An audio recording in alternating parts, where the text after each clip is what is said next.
All right, I got something moving. Pull him out. They're back. Talk to us. Burmese pythons. And the trio who hunt them down Bring your stick. and take them out. Don't get bit. We're good to go. The python hunters return to the Everglades. Snake! This time with a new generation. Oh, yeah, there he is. He's climbing. He's climbing the tree. Their mission, stop an invasion We just got stumped by a newbie. by critters that don't belong. Invasive reptiles threaten Florida's wetlands. Iguanas, Nile monitors, and the most notorious of all, the giant Burmese python. Snake. Snake. Firm right there. You got him? Oh, yeah. Now 3 men join forces to defend the Everglades. Biologist Shawn. He's been chasing, breeding, and collecting reptiles his entire life. I've never been afraid of snakes. Exotic reptile breeder and cop Greg Graziani. He knows his pythons inside and out. I got my first Burmese python when I was 12 years old. And python breeding pro Michael Cole.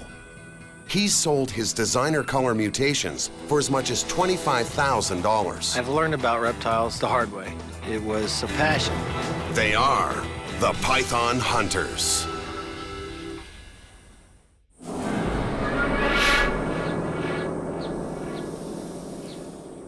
It's the new season of python hunting. Here we go again. Let's go catch some snakes. Let's get out there. Today's mission, discover if Florida's bitter winter put a serious dent in the Burmese population.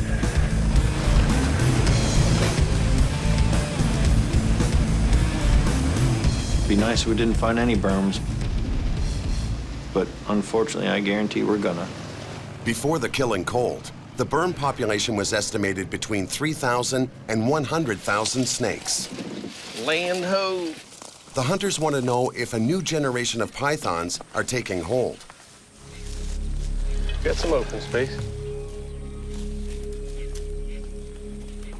Oh yeah, a lot of cover too. What'd you find? Turtle nest dug up just like before, Yeah. which means python food. Python food making a trail, too. I'm gonna go to this end of the island, then just work back toward you guys. All right.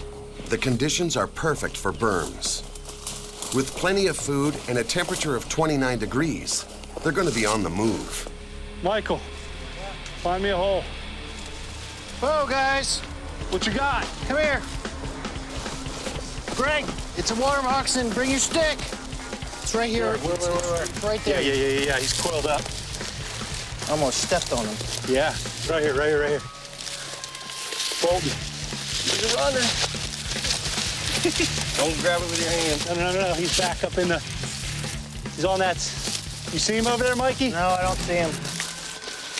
Careful. There he is. There he goes. Yeah, he's flashing me. Also known as a cottonmouth for its white gaping mouth, this venomous native of Florida can grow over 1.5 meters long. Its fangs can inject enough hemotoxic venom to destroy human limbs and tissue. All right, got his tail here. Hold on. Don't get bit. I'm gonna do my best. I didn't actually see him till he moved. All right. Got him. He mussed all over the place. I can see. Yeah, he did. To get him out of here where I can get into a safer spot with him. Ouch. God, I love these guys. Look at those little needles. That's why this is not for the faint at heart. Or the idiot. Shawn, get your hands out of there. Man, when he ran, I thought he was gone. Yeah, so well. You tried. You got the python hunters here, man. There's the cotton. That's what they call it, a cottonmouth, that white flash there. I'm gonna take these out and let him relax. Careful.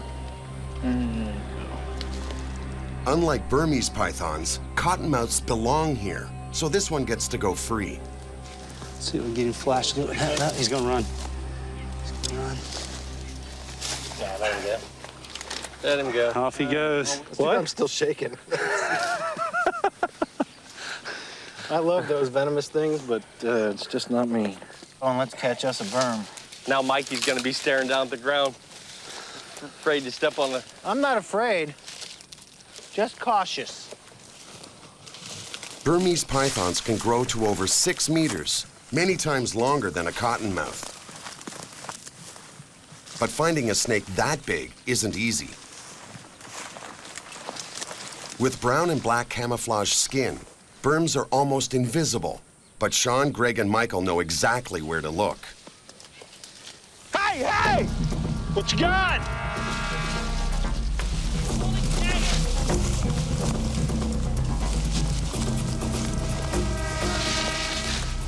Talk to us! Talk to us! Come on, talk to us! Come on! You in the water? Yeah, right at the edge. Damn it. I'm coming through. I see you. It's slippery. I have no idea where his head is, but... You have no idea where his head is? No, because... Which direction he's going into the grass? Right here in front of me. His tail's between my legs. Hang on. All right, Wait a minute, I see somebody. I see somebody. Grab his tail. Wait a minute, I'm about losing. I got his body right here. I got the mid part of his body. Can you release it and I drag it this way? Michael. Grab this. All right. I got a tail in my case. All right, I got the head. I know, but he's got this wrap. We're gonna have to back him through or reach through. Hold on a second. That's a good size one, guys. Can you please just pull him out? You got it? Yeah. I got it. You got him? Yeah. Okay. They bagged their first Burm of the season, but now they'll have to be careful not to get caught themselves. Guys. What? Dude, we're in a... Hey, that's a gator nest. There's broken eggshells around here. Yeah, I'm standing in knee-deep water next to a gator nest. This thing was right on the edge of this gator nest. Look at the sun coming right in here on the nest, which is why the nest is here. And when I walked up, bam, it just bolted into the water. Alligators rule the Everglades, but they're now in direct competition with a huge dinner guest that nobody invited to the party. That's a nice one. I can feel more than hear gurgling in his throat. Look at the bubbles. He's got a respiratory. He's bubbling. He's come down with a respiratory. Other than that, he looks perfectly healthy. This is a thick animal. We don't have a weight on it yet, but this is one of the thickest ones that we've caught in this area.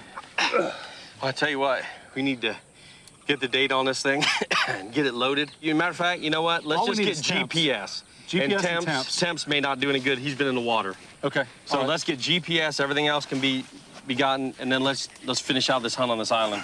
You know, this snake could be sitting here ambushing a mammal that's coming up here to get what's left of the eggs from this gator nest.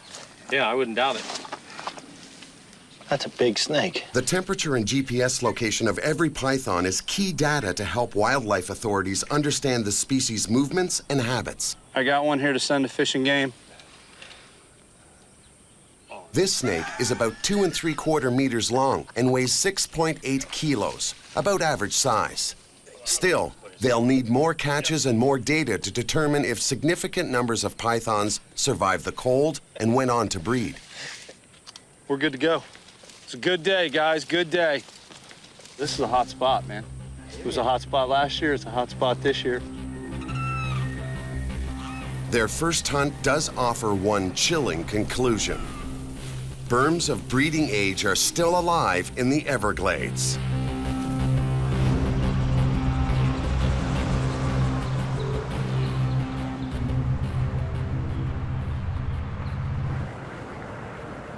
With a Burm in the bag, the python hunters decide to chase a new invader lurking in Florida's extensive canal system: iguanas. Just over this wall is one sitting. As soon as we crossed this street, we saw one sitting over the wall. So when we approach that wall, we're gonna have to be, real stealthy to get over there and get close enough to them. Let's check those out. Let's do it. Florida's wild iguanas are mostly descendants of ship stowaways and escaped or abandoned pets. They number in the thousands and burrow into canal and bridge embankments. And that's another invasive reptile problem Florida can do without.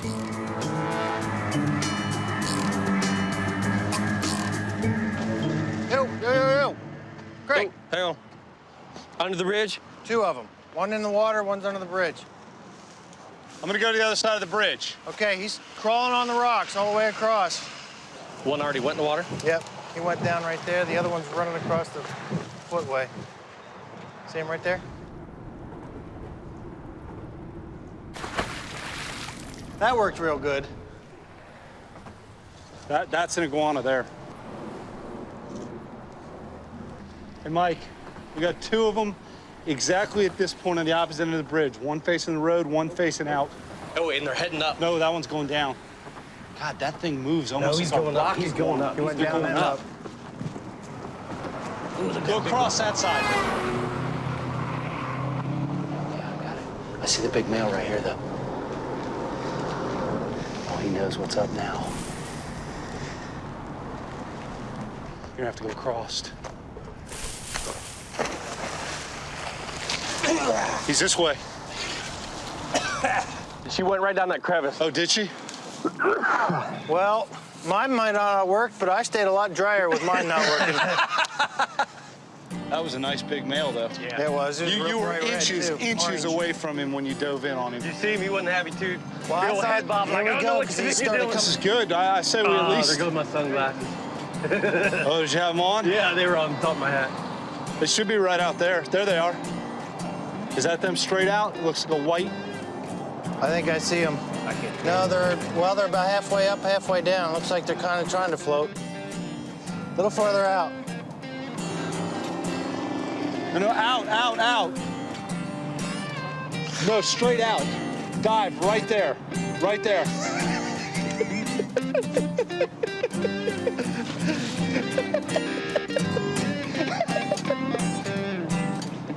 No, right there.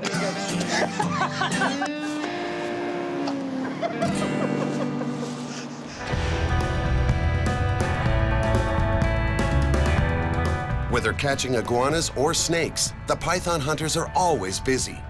Tonight, they're out combing the roads. Snakes are attracted to asphalt warmed by the day's sun. It's a good bet they'll find one. Mikey, you got your glasses? Yeah.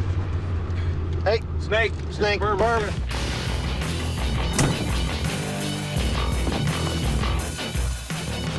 Got him? Oh, yeah. Oh, yeah. Little one. Head. Little Let me one. get his tail. He's twitching.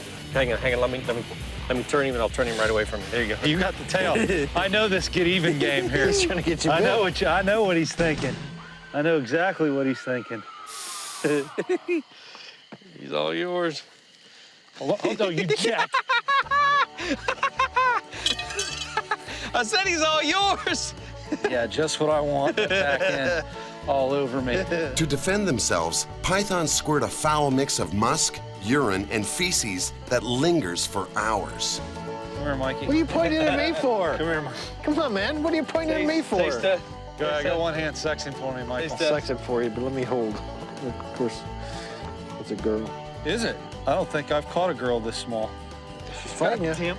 I don't care about getting bit. I didn't keep do it. putting this tail on me. You keep, I didn't do anything. I thought you wanted with it. this dang tail. I I'm thought you telling you. wanted it. I'm not taking the Looking, blame I was for just that. looking for scars and stuff. It's a good-looking animal. Looks pretty healthy too. I'm not overly happy. Huh? Okay, we all ran out of the truck. What are you doing? God, jerk. Delicious. You guys have given me the tail twice. He's not happy. No, he's not. You want to hold the snake and I'll do that? You got him? Yep. Hold on, both. Wow, Shawn. You can let go of the head, just don't let go of the tail. 68 3/4. 7 exactly on girth. What, you came just hunting for mama or what? Yeah, that's all I carry, big bags. Pigs or That's all I carry, big bags. He's gonna put bodies in there. 6 pounds, 7 ounces. Done. Done. And we're out. Okay, I spotted it. Got the tail. Greg took the head. You can hold it. It's early morning at Mike's place. Come hither. I'm ready. Come on, Jedi. of the way. Oh! Fight me for real. Chicken. Oh! Whoa! Ow! People think it's dangerous to go catch snakes. I got a sword fight with that kid every morning before school. That's what danger's all about. Mike is one of the world's top breeders of exotic ball pythons. This morning, after a year-long wait, he'll find out if he's produced another new, one-of-a-kind genetic mutation. I think we got some baby snakes hatching. You want to go cut them open? Yes, please. By mating snakes of different colors and patterns, Mike hopes these eggs will produce unique and valuable skin designs. To assist in the hatching process, he cuts the shells. This is the most exciting thing about being a snake breeder. Sometimes we're making brand new, never seen before color mutations and pattern mutations. We use these scissors where it's pointed up in the corner, so we make sure we don't cut any of the snake or the veins. Looks like we have a... I don't know. Looks like we have a pastel or a super pastel. Look at all the veins that are not quite absorbed yet. Wow. When it's ready to come out, all of those veins will turn gray, and the blood will be absorbed into the yolk, which gets absorbed into the snake's belly, and then it'll be ready to come out. Oh, wow. The first ever pastel calico window granite. Wow. Genetic engineering of ball pythons is worth the effort.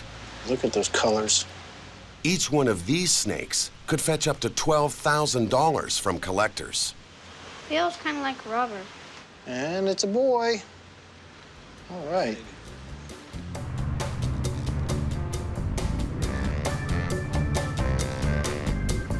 Mike exports his baby pythons all over the world. But today, he's agreed to collect a major shipment for another breeder. Welcome to Miami. Going to the airport. Every year, over 500,000 reptiles from around the world pass through Miami International Airport. Strict regulations determine how each species must be packed and shipped.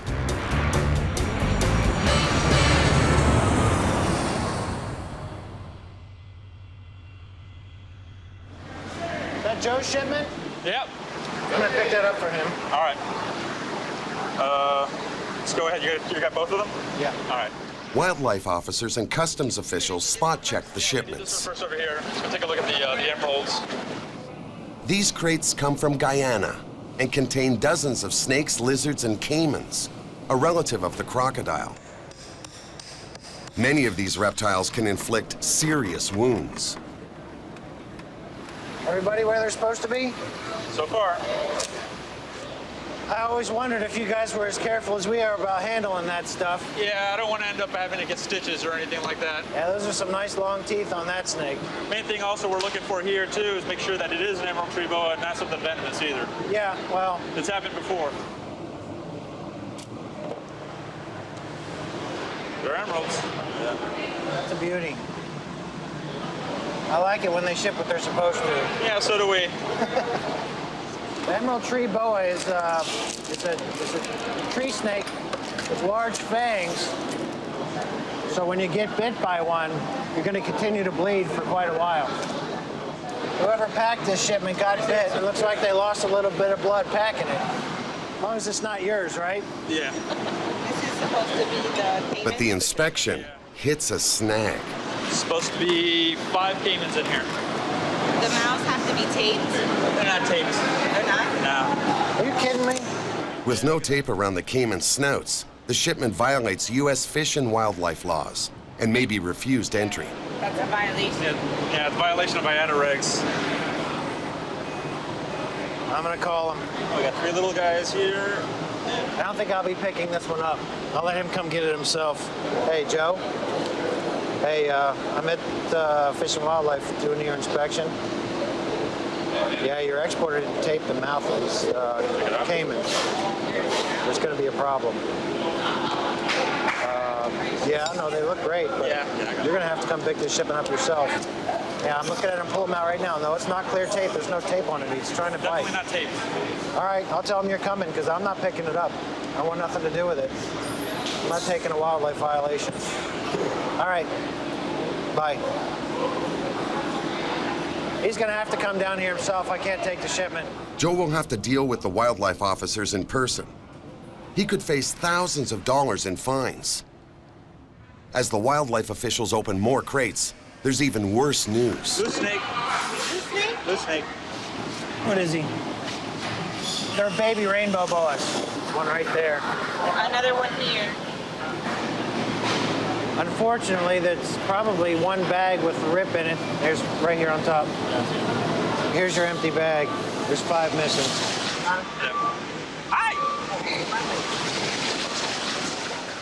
Another surprise package. It's got the tegus in it. Yeah, little tegus. A covering screen has come loose. Oh. It's not exactly standard pack job there. No, it's not really an acceptable packing job. Yeah. And this is why. Yeah, I see him. Got him. Whoa. They're fast little guys.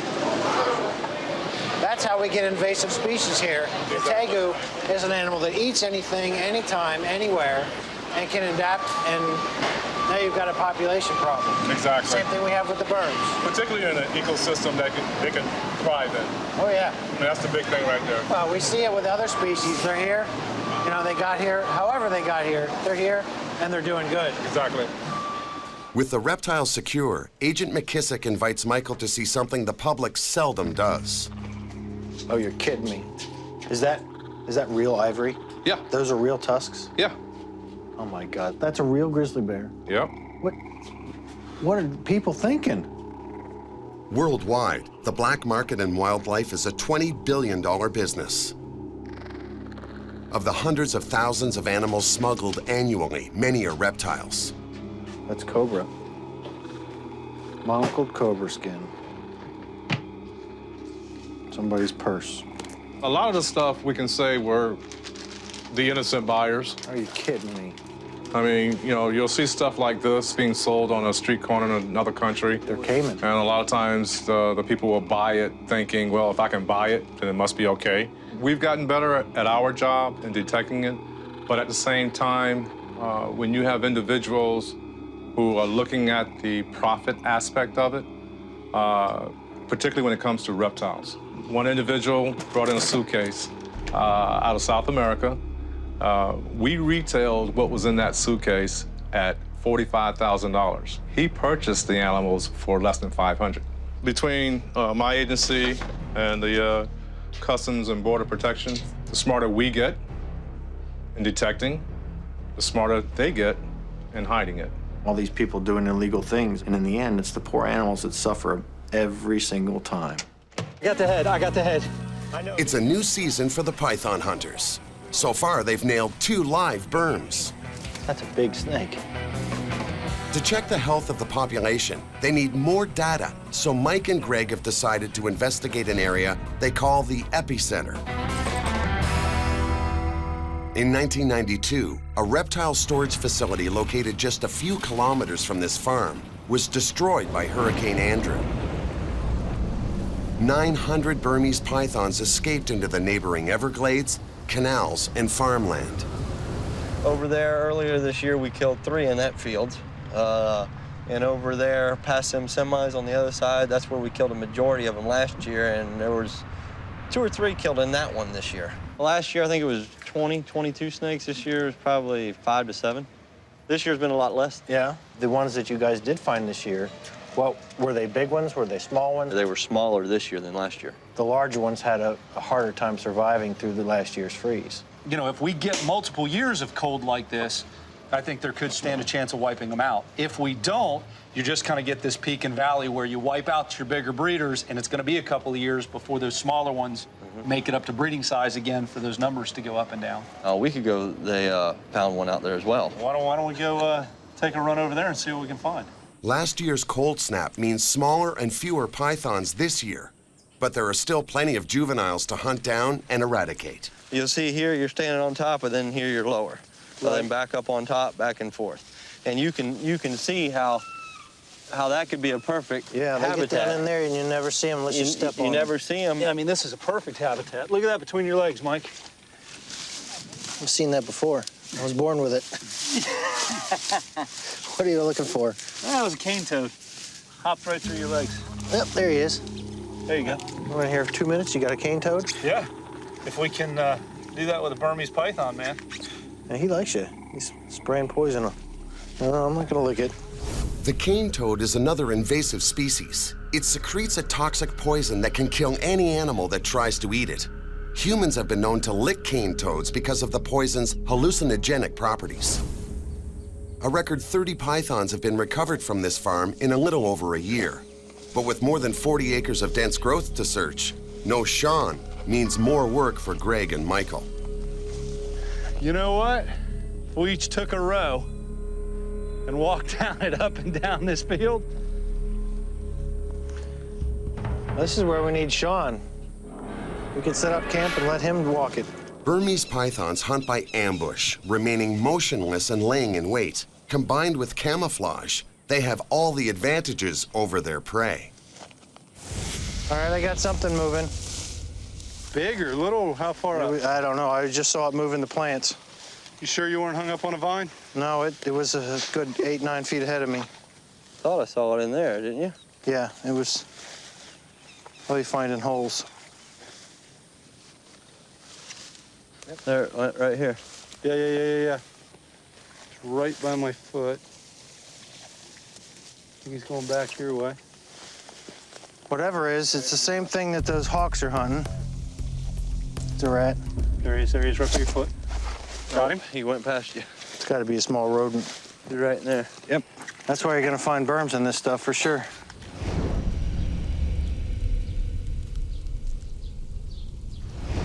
Shawn's not with them because he has a high priority issue, even higher than python hunting. It's a green iguana called Godzilla. This guy was a rescue. He's a drop-off. He's a pretty good boy. Got a nice comb, real nice crown on you, don't you? Nice dewlap. He shows all the other males. And look at me, look how impressive I am.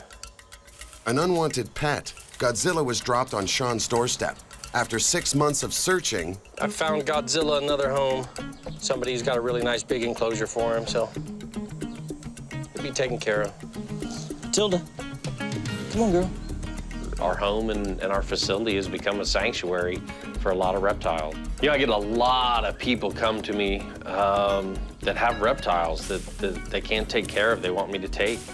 I get, local humane societies, private individuals, animal control. Iguanas, you waking up?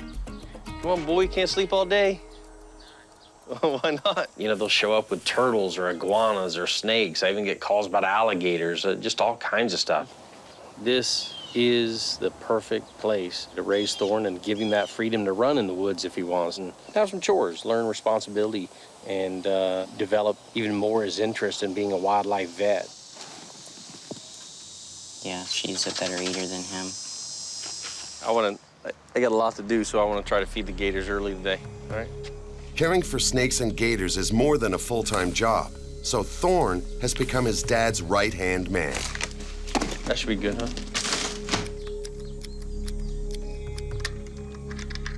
She's right about there. Houdini. She's just cruising along. Here. I can just barely see her eye. Come here. Over here. Over here. You're off target. Houdini.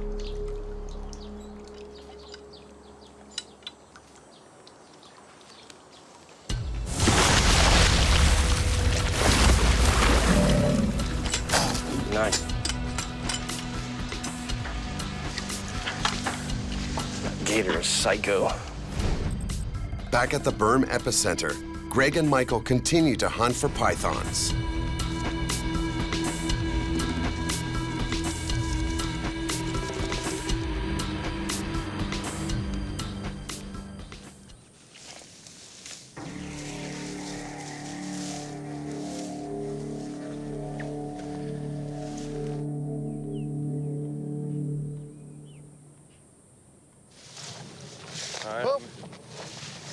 Whoa, what do we got?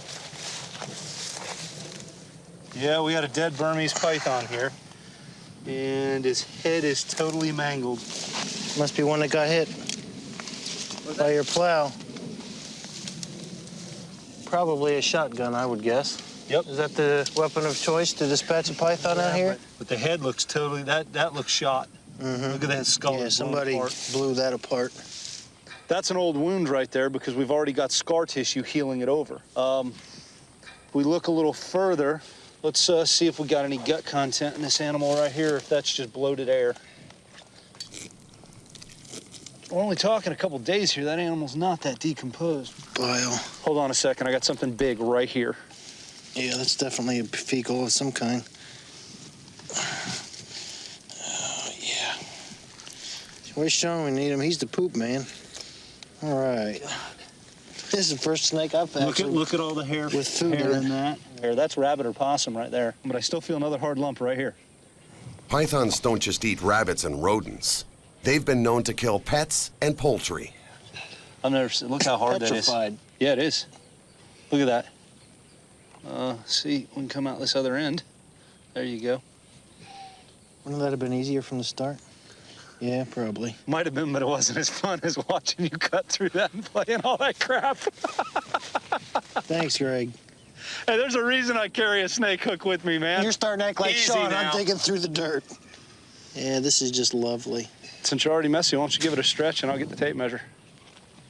The python hunters prefer to catch their burms alive, but even a dead one tells a tale. Hold that for me there, Mike.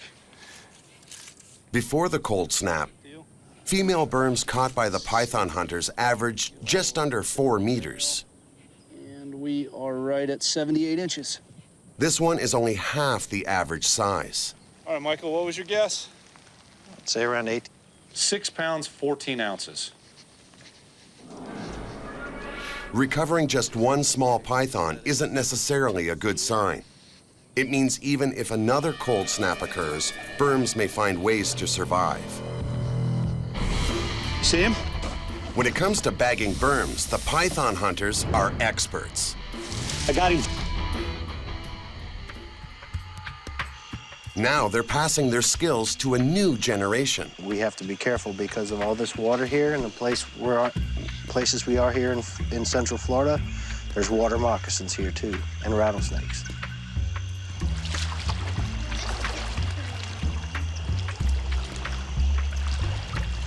Some of the snakes that we're going to see out here could be venomous. So if you come across a snake that you don't recognize, then you have to not touch it until we identify it. Okay. Okay? You just look at it and you yell snake. Keep your eyes peeled. What's this right here? Oh, gator. And this line right in the mud is the tip of the tail when she slides back in. And you see how worn down this is? Everywhere else, it's a lot of grass. So that means she lays here a lot. This is her favorite basking spot. When you're stalking snakes and alligators, you've got to conquer your fear, unless you're the child of a python hunter. Eek! I saw the tail. Oh, yeah, there he is. He's climbing. He's climbing the tree. Anybody got him? Ow. Ah, Get hung up? no wasp. You got into a wasp? Let me Look see. at, they're all flying. All right, be careful, guys. We've stirred up a wasp nest. Where'd you get hit? Come All right, here on the nail. On the nail? Let me see it. Oh. They're worse than a snake bite, aren't they? You gonna be able to tough it out, or you gotta go home? You good? Yeah, if there's a wasp nest in there, a black racer's not worth it. We'll find another one. Lane is no stranger to extreme encounters. By the age of 8, he had already tangled with a burm, captured on video by his mom. Really quick on his head. Here you go. Here. Really quick. Here. Now. Got him. Good Good job. job, Don't let him Lane. bite you. Good job, buddy. He's gonna try to bite you. Don't let him bite you. JJ you. will keep his tail off you. He skunked you a little bit. Greg, He got you. That's all right. I don't need it now. He's got it now. Good Can you job. unwrap? Get your hand out. Get your hand. Hold him. Hold him. Is it? Yeah. You got him, Lane? Lane, don't let him go, baby. He'll bite Hang on to him. mess Get out your of other you. hand in there. Yes, sir. Good job, buddy. Oh. Awesome catch. Oh, my You got him with both hands? You got him? Let's get out on the road.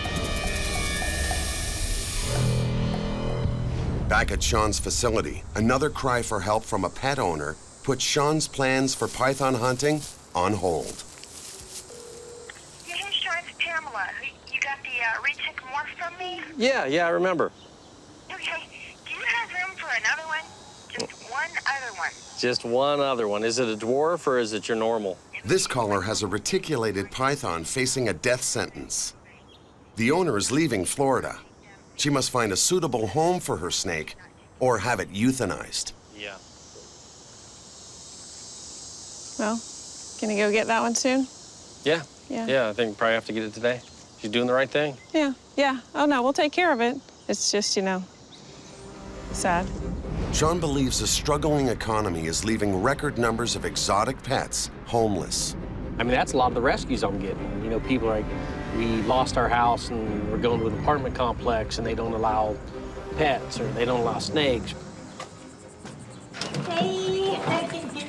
How are you? Good, how you doing? Good, good. All right, is it hiding in there? He's, yeah, under the light right now, but What's his demeanor like?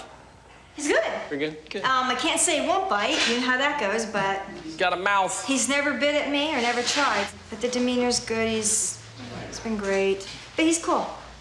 The reticulated python can grow to be one of the most powerful and longest snakes in the world. The largest on record measured 10 meters. What do you move? What are you gonna do? Yeah. No, you did the right thing, though. You know? You found a good home for it, and that's what it's about. Well, with you, I know. Yeah? Hi. Good. Oh, I have some frozen rats that would help you out. Oh, that'd be great. I just feed them every other week. Looks good. Beautiful snake. And nobody wanted him. I tell you, if I can't find somebody who wants to give him a good home, then he'll just stay with me. You Good. Know, you know, That's the good way to it goes. know. That's good to know. I know as painful as the choice is, you made the right decision, you're doing the right thing, and I will give you my word that this animal will have a good home. You gonna say goodbye to Mama? Yeah. Call me if you want updates. All right, you're doing the right thing.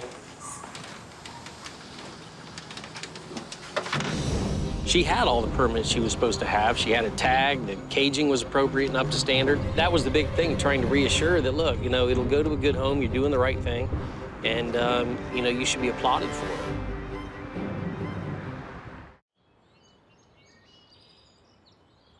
Thorn, get up, buddy.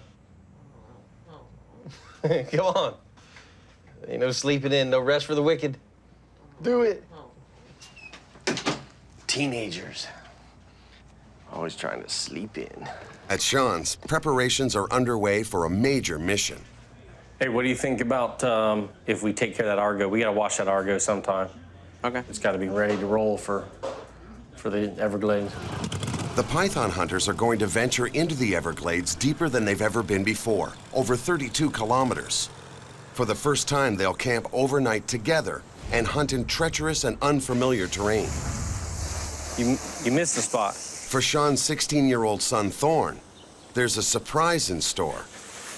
When do I get to go in the Everglades with the Argo? We're taking you. I told you we'd get you there. A, we need additional bait besides Mike. And B, that's just one more person I get to harass. Thorn spent a lifetime around reptiles, but the overnight hunt in the Everglades will be his first trip with the python hunters. That's good.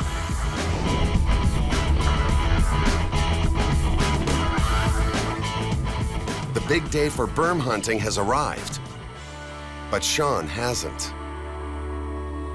Did you talk to him about meeting here or time and everything? Because Yeah, we were supposed to actually. Did you contact him about the switch of the meeting place? Or see, I sent an email down to on everyone. 75. Jeez. Hope you got it. Yeah, we're sitting around here burning daylight. You know, we need to get out and catch some pythons, and we're waiting on him. Let me see here. Hey, speak of the devil. Oh, good. I'm here, aren't I? Looks that way. My whole line of thinking is, party don't start until I get here, so you know. You almost missed the party boat. Hey, typically we wouldn't do this, but hey, can we help you get some stuff on this boat so we can get moving? Hey, we travel light, buddy. We are efficient. Good deal. Who's we? Huh? Oh, you brought him with you. I brought the man cub. What's up, man? How you doing? Good to see you. The team also includes Glades expert Captain Shawn to guide them through the maze of sawgrass and waterways. Yeah, I don't have to drag the boat around this time? Well, you know, unless something happens to that engine. I see you boys have gained some weight since the last time we were together. That's right. A little too much.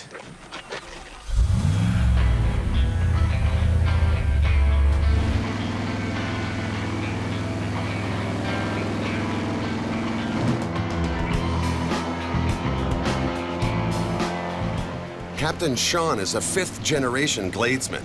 For him, being here is an honor and a privilege. There's only one Everglades, and when it's gone, it's gone. My kids that grow up out here, me that grew up out here, I get it. The Everglades is an enormous 5,000 square kilometer reservoir of marsh and canals. The python hunters are heading 40 kilometers into it, to a new place they've never gone before.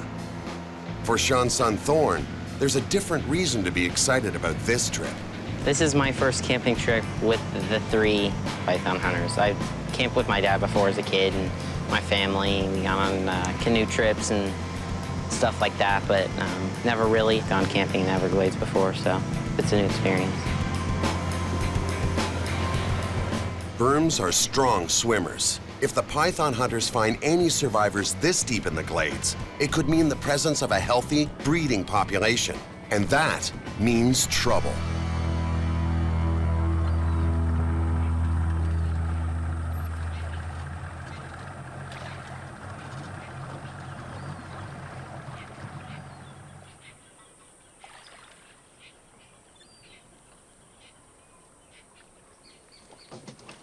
You got something to tie down this? Yes, sir. Somebody's gonna have to retie this because I don't really know much about knots. Oh, no, I saving his ass. You get away with that.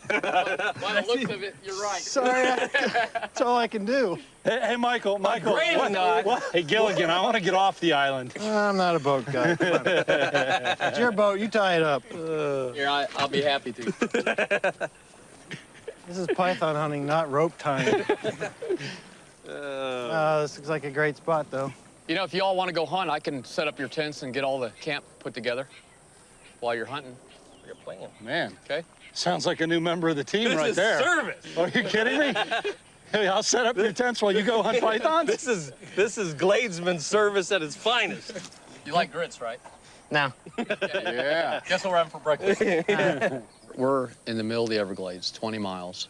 We haven't seen a soul all day. But yet 20 miles east of here, there's 3 million people. Yeah. Isn't this great?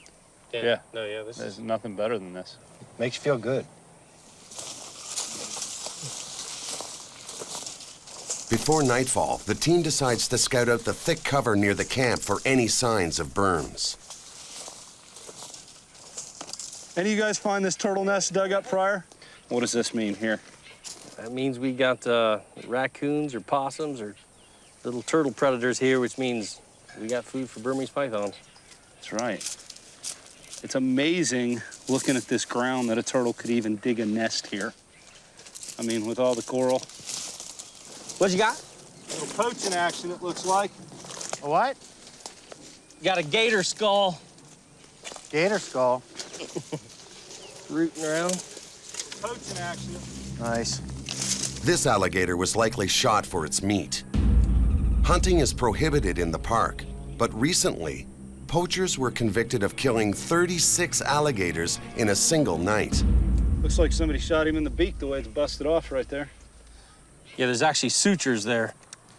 So what you find is the skull fits together just like that. I don't see the other snout. Here it is. And this one. It's a biological jigsaw puzzle. You're right. Did you bring any of your skeleton glue with you, Shawn? No. Found a dead gator, we're gonna find something alive. Probably a good idea. Especially before these two do, otherwise we'll never hear the end of it. Yeah, I know.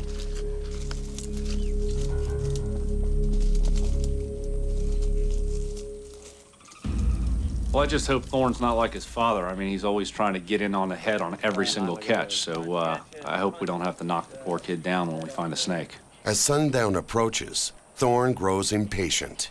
You guys can sit around. I'm going hunting. Thorn's a good kid. I just hope he doesn't get too overeager and grab something too big for him. I think it's time to do what we do. We're not gonna find any pythons sitting here. Ready for your first night hunt? Sure. Got your flashlight? Got fresh bait. Let's do it.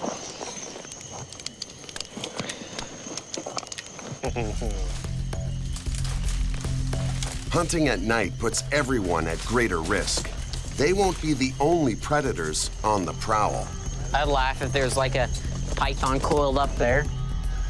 See anything, Shawn? No. I had something spook into the water, but... Frog, maybe? Frog or small gator. Alligators and Burmese pythons share a lot of the same taste for prey. So where there are gators, there are likely berms. A lot of little game trails through here. This is a perfect little haven. Thorn, Yeah, where you at? I'm over here by the water. Anything? Not yet. This is a perfect time and place to find Burmese pythons right now. With all the signs pointing to berms in the area, Thorn moves ahead.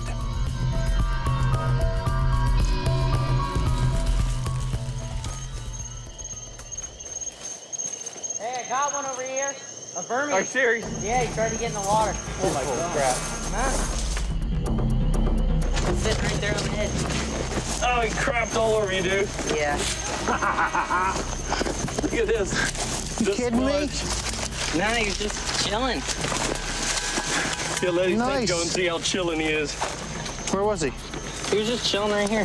He must have decided he didn't want to go back somewhere for the night. Heck yeah. Good snag, man. Good job. Congratulations, Thorn. Why, thank you. That's awesome. We just got stumped by a newbie. Is that your first berm, Thorn? Yeah. I don't care how we get them or who gets them. As long as somebody gets them, that's great. Tail walk it, boy. Do the snag. Oh! Oh! Got a finger. Yeah. See, he had it good the first time. Burmese pythons have a series of needle-like teeth that face inward.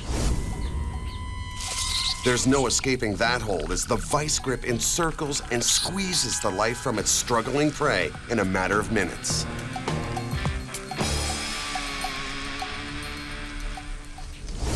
Lucky for Thorn, they're not venomous. Caught him with my hand. Oh, there you go. That's so now you're a python hunter. You all right? Yeah. Thorn, let me tell you something. Don't listen to your dad. There we go. That's the badge of the python hunter. There you go. I got to tell you, as proud as I am of my son, I know that I'm not going to hear the end of this one for a long time to go. Hang on. Switch. Look at this. He always ends up with the damn head. Yeah. Always. He even takes it from his son. Come on, stretch him out. Stretch him out. We got a total length. Like really good right there. Total length? 65 inches. Got it. Tail first. You know I was done.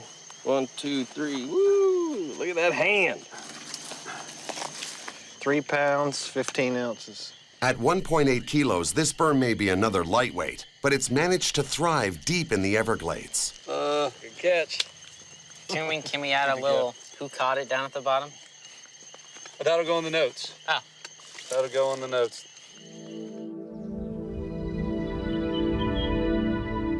After a full night of hunting, Thorn's the only one to catch a berm.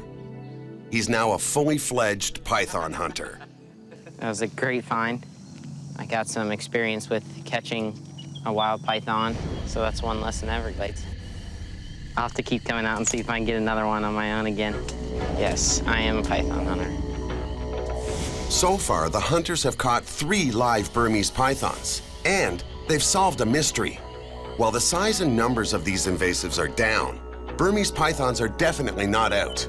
Any presence here continues to pose a threat to all the native animals that do belong.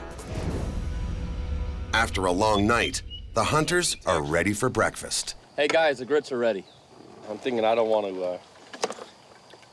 eat all y'all's grits. So I'm gonna stick to bacon and eggs, so y'all have enough. We are 25 miles out in the middle of nowhere. You don't eat grits, you're gonna walk home. Give me a teaspoonful.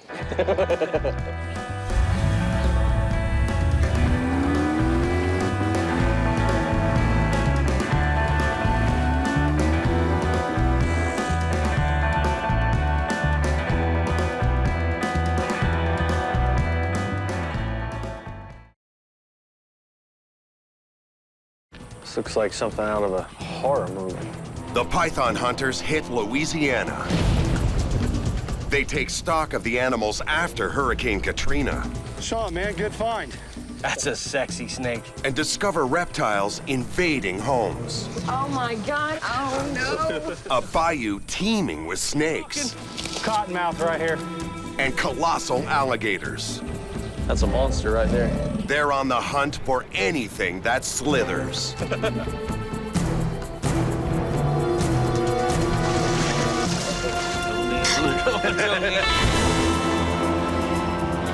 Invasive reptiles threaten Florida's wetlands. Iguanas, Nile monitors, and the most notorious of all, the giant Burmese python. Snake, there's a berm right there. Oh, yeah. Now 3 men join forces to defend the Everglades. Biologist Shawn.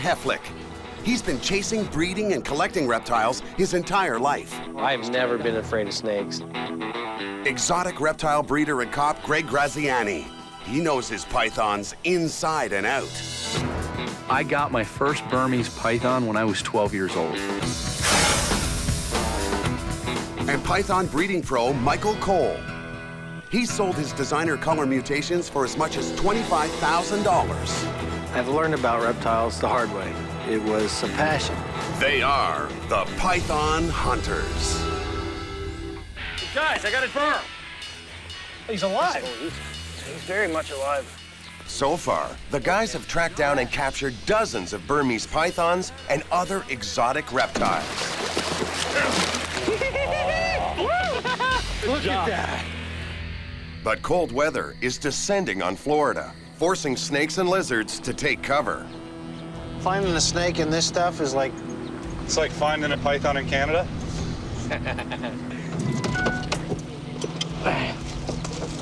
Yeah. Is there a Nile monitor up there? He almost ate it. Frosty weather is a serious problem for all of Florida's cold-blooded creatures. And it puts a freeze on our hunters' passion, catching berms. You know, we've caught Niles, berms, iguanas. But all we're catching out here in this weather is a bad case of the sniffles. I hear you. We're just spinning our wheels out here. Oh, we're wasting our time, man. We need to come back when it's warmer. I say we wrap it. With hunting on hold, the guys take the opportunity to leave Florida for vital research. Shawn, you think you can make some calls to Louisiana? You've got some connections with a biologist up there doing some studies. I'm game. Let's go get in some trouble in Louisiana.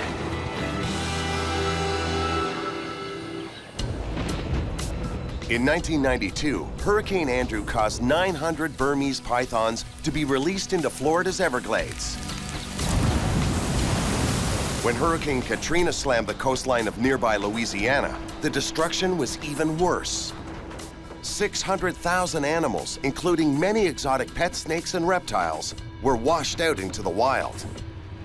Now the python hunters want to know what happened to them and the native species that once thrived in these bayous.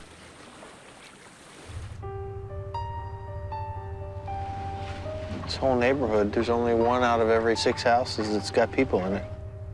In 2005, Hurricane Katrina came ashore on the Mississippi Delta, killing over 1,800 people. We've got 30, 40 yards, and there are 5 homes that are demolished, and there's no one living in them. 2 days after the hurricane hit, 80% of New Orleans was underwater, leaving over 50,000 pets to fend for themselves. Well, let's get out and look at this a little bit. When the levees broke, this area, known as the 9th Ward, was the hardest hit. This looks like something out of a horror movie, just apocalyptic. This is so overgrown in the last 5 years. This could be another wetlands again. Be a great place for the animals to come back into.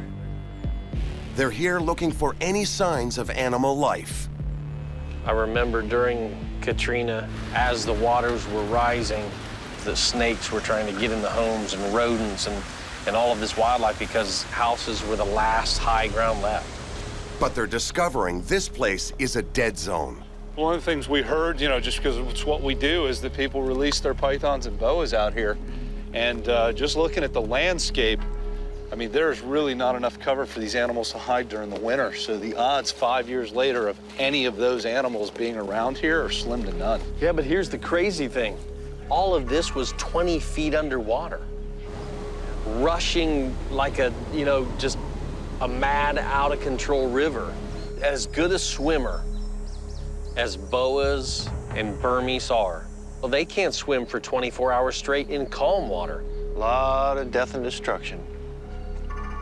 No doubt. Yeah, that's the difference between the Everglades. We didn't have the floods. Strange.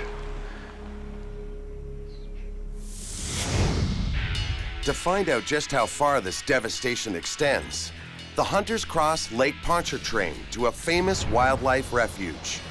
And then we're gonna get on this airboat, run about 35, 40 miles an hour. Rub the white gator for luck so we find something good. Everybody got to rub the gator. That's our good juju. There you go. Using their connections with Louisiana's Fish and Wildlife Department, they get a hold of Dan Bro at Big Branch Marsh. Danny? Hey. How you doing? I'm Shawn. Hey, Shawn, nice to meet you. What do you got in store for us today? Well, what I'd hope to take you out into the marsh and show you some of the challenges we faced because of Hurricane Katrina and just basic management of the refuge. Yeah, let's hit the boats. All right, thumbs up when y'all are ready. This 6,900 hectare wildlife reserve was drowned in 5 meters of water by Katrina. We've had several portions of the refuge that got hit hard. We've had a lot of issues that we've had to fight, but we can still see the light at the end of the tunnel as long as we don't have any other major catastrophic hurricanes. As hunters of invasive species, the guys want to know which ones threaten the bayou. Do you have any issues with nutria coming in here? Nutria are large rodents native to South America. They can weigh up to 9 kilos and grow over 1/3 of a meter. We do have nutria out here. They eat several times their body weight. They reproduce multiple times during the year. And so we're glad that we have alligators to help control them. We have the alligators as the apex predators in Florida as well. Like the Burmese python in Florida, nutria populations exploded after the hurricane. When Hurricane Katrina came through, our alligator population got dwindled. Not having that predator, our nutria population the next year started to increase. Another example of non-native species introduction doing damage. But now, Louisiana's legendary alligators are back at Big Branch Marsh. Next, the investigation turns to another long-term bayou resident hurt by the hurricane, the venomous water moccasin. Let's hit that island you talked about, Danny, with all the potential snakes. Okay. Hold on!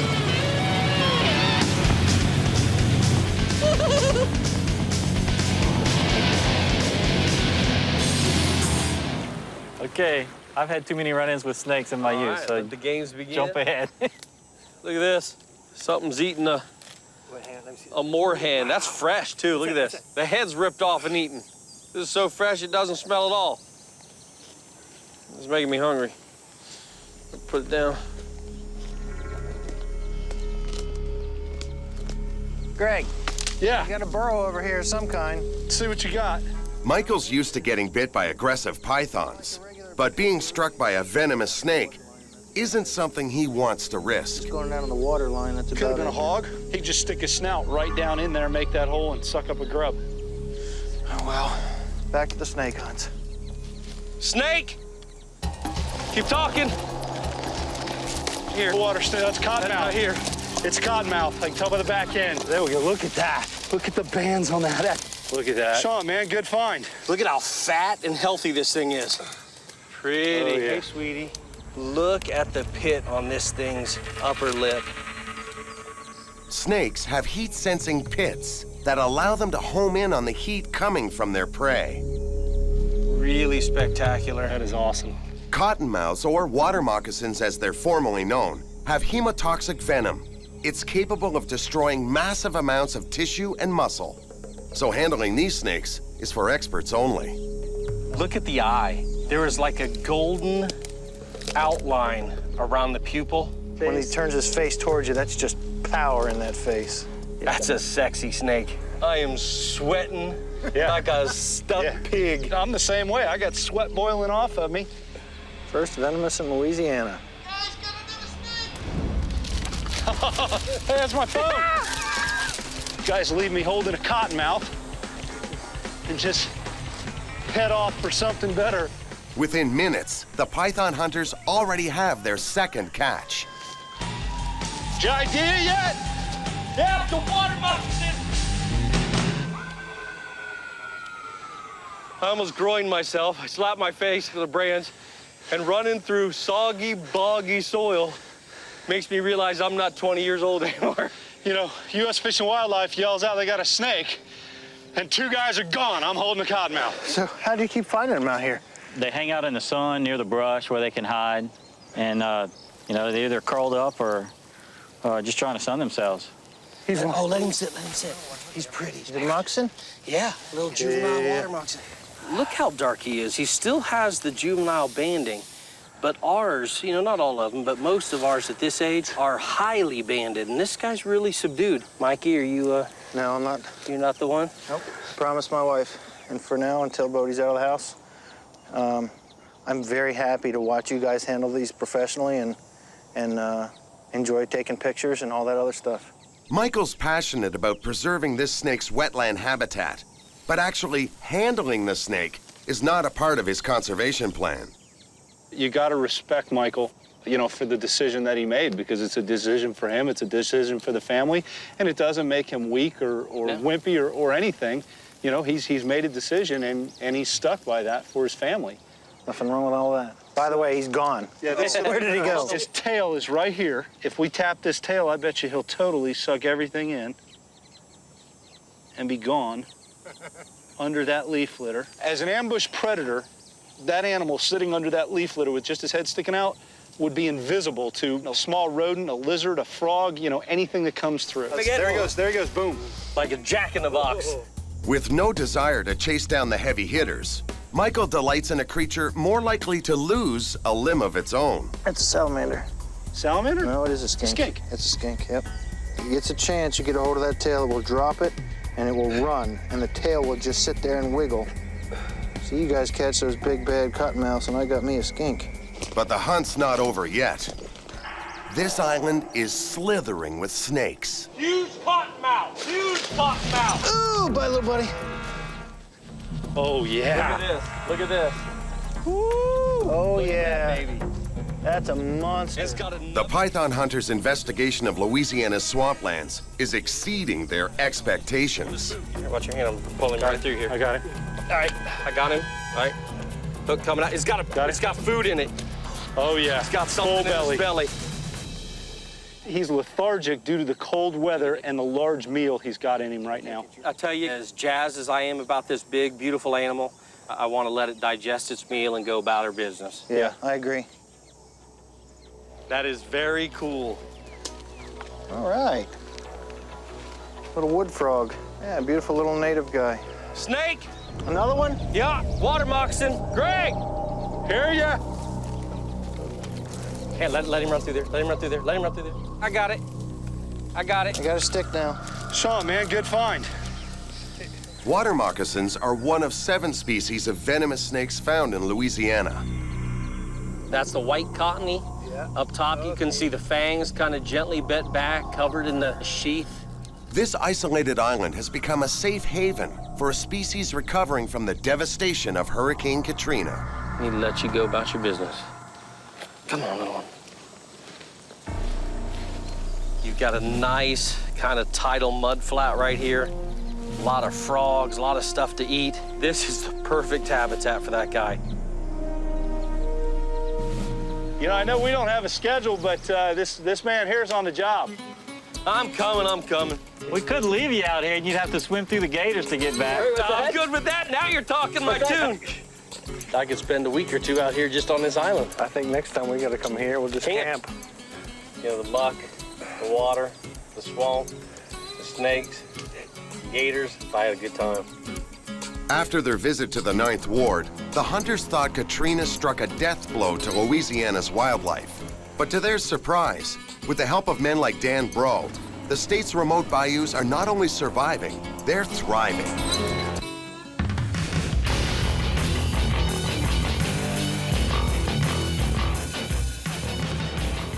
We ready? You got the directions and everything? Yeah, you missed a spot on the back wind. Wildlife's doing well in the bayou, but Hurricane Katrina displaced an estimated 250,000 pets in urban areas. Some of them may still be on the loose, and the python hunters are about to meet a man who catches them. All right, so heading to Dave Milliken. He runs a rescue and goes on, calls.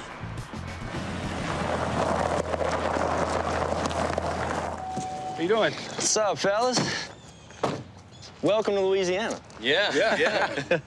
We're enjoying it so far. Good. Really nice. What is it exactly that you do? I'm a nuisance control operator for the state of Louisiana. I work for myself, got my own business, and it's all about catching nuisance animals. Everything but cats and dogs. Let's go take a look at some things. I got plenty of animals.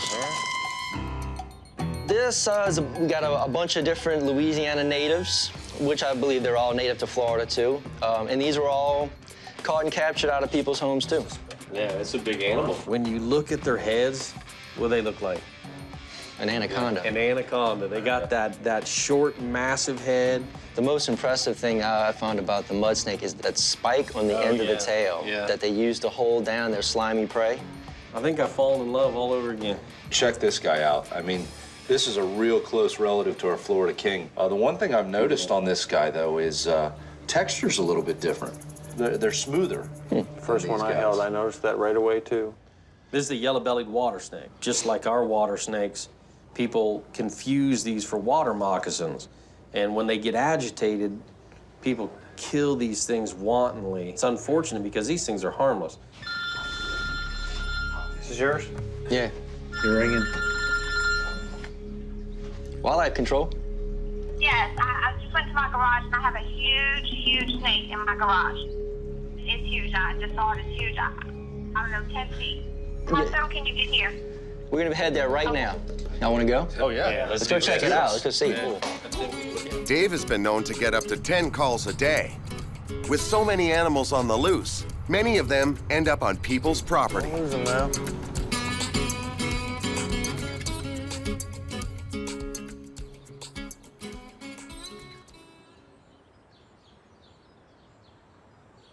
How big is the snake, ma'am? Huge, it's a monster, huh? 10 feet long. Where did you see it? In the pool pump. Cold-blooded reptiles need heat sources to raise their body temperature, to move around, hunt, and digest their prey. That pool pump, that's a heat source, that's a motor that's running. But what started as a simple snake extraction takes an unexpected turn. Can you show us? Oh my God, it's gone. Oh no. Oh. It was in here, though. Yes. Nah, you see that? Nice big hole. Yeah. Large snake go through this lattice. Moving out of here. We got another heat source over here. We got another heat source over here, the hot tub. What you got? A hot tub over here. A hot tub? Could be another heat source. No, it's good and clean up here. No places to hide or anything. Be careful poking around, guys. Anything could be under here. You know this lady at all? Mm-hmm. I don't want to freak her out, but she left the back door open. Damn snake could be inside. Yeah, I wouldn't tell her that just yet. All right. All kinds of debris under here, like old timbers and extra bricks and lawn chairs and all kinds of stuff. Hey, I got the tail of a berm right here, man, an albino. He's in this lawn chair. Got him? Yeah, he's under a bunch of debris in here. It's an albino. Oh, somebody's pet, huh? Here I come. Where's it at? Hold on, let's see. I'll make sure he can't get under this pool. I got the head. It's coming back to me. Coming back to me. Oh, there it is. There it is. Albino berms have red eyes and lighter skin than normal Burmese pythons because they lack the darker pigment melanin. This unique lack of camouflage makes them vulnerable to predators in the wild, but popular as pets. Oh, he's cold. He's cold. He's real cold. Well, I can tell you what this guy was just using his heat-sensing pits for. He was finding that pool pump because it was putting off heat. That's right. And he's in serious need of it. This python's heat-sensing pits clearly stand out against the snake's pale coloring. That's way too pretty to be living out here an extensive amount of time. This animal's lucky this homeowner saw him and called you, Dave, because it wouldn't last much longer out here with these temperatures. A cold-blooded tropical snake like the Burmese python can't survive Louisiana's winter months. Let's get him out of here. Because the state lies further north than Florida, low temperatures here average a frigid 4.4 degrees. That's over 5½ degrees colder than in the Everglades. This thing's actually beautiful. Look how solid it is. Oh, my God. Oh, no. Oh, it's too big. Oh, God. Oh. If we could be so bold, we'd like to stretch this animal out, and we'll hold its head. And if you just touch this animal, think so. You sure? Positive. Look how far away. Absolutely positive. I do not want to touch it. Look how far away you can stand from the head while I'll secure this head, and you just touch it. I have never touched a snake in my whole life living in Louisiana. I've never touched one. I don't think I want to. And today is your lucky day. Ooh, it is soft. Yeah, look at that. That's good. Congratulations. Another convert. Before you know it, you're going to be out here wrangling snakes, putting them in buckets, and then you're just going to call Dave and say, hey, I got another one. It's all wrangled for you. All you got to do is pick it up. Never in a million years. Never.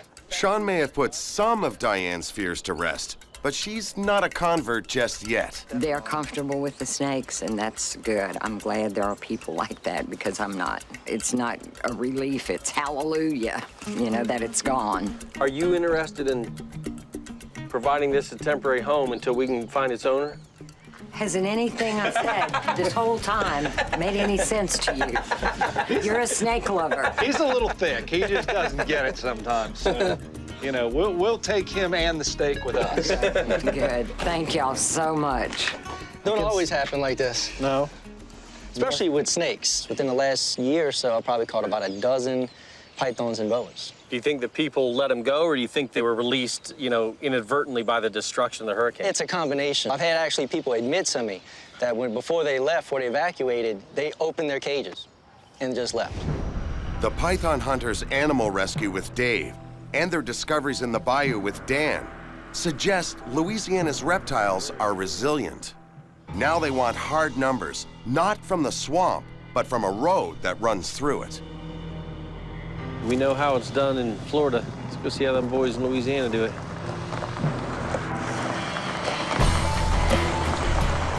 The python hunters have found a scientist who's been studying local snake populations. Good. So you guys are the snake professors? Yes. Outstanding. For the past 7 years, Dr. Cliff Fontenot has been collecting reptiles along a highway that cuts through prime snake territory. The data he collects measures fluctuations in populations before and after major weather disturbances. Hey, this is good stuff, guys. We do the same thing in Florida. A lot of highway cruising, just cruising along the roads, looking for dead snakes or live snakes, or whatever we can find. So what kind of changes did you see after Katrina? At the time, the numbers were really low that we were getting per trip. The day after Katrina, it was 10 times as high. Wow. It's flooded everywhere, and they've got nowhere to go except the high ground associated with the road. It looks like it takes about 3 years for numbers to go back down to originals. So when's the last time that you guys actually picked up either roadkill or live off of this stretch of road? Last night, one dead one. I knew I'd like this guy. Roadkill aficionado, snake lover. It doesn't get any better than that right there. Home brewer. Home brewer. Yeah. It just gets better and better. If Cliff's past results continue to hold, there's a good chance of finding snakes tonight. Snake, snake, snake. Snakes. What's that? Look fat like a little mud snake. I got out first. I don't think it was that far, was it? Right there? Look! Is it a mud? But the team's elation is a little premature. What is that? Piece of tire. It's not a snake, just some rubber tread. Be careful, the wires on here will prick you. We'll see. Shawn, good eye, man, good eye. That was a bummer, huh? Good moving.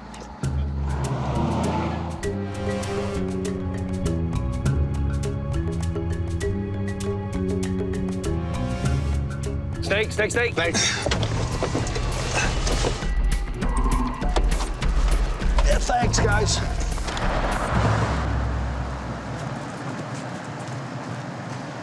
Little juvenile rat snake. Fresh and delicious. On your measurements, do you guys take sex? Yeah, whenever it's possible. We have a professional that sexes dead snakes. He does it by taste. No. Well, that's one, right? We know something's moving. That's a good sign early on. Let's load up and find more stuff. Okay. Ryan, good spot. Asphalt must seem like a warm blanket to a cold-blooded reptile. But this young rat snake picked the wrong spot to raise its body temperature. What kind of temp differential did you have with air and ground? So the air was around 15 degrees Celsius and the concrete, the pavement, was around 25. Usually at night, the air cools down faster and the pavement stays warmer longer. And since they are cold-blooded species, they come out here to warm up and then they might go back off in order to hunt. Yeah, no, I mean, it's snake. Snake is a dead snake. Pretty sure it was already dead. It was right on the line.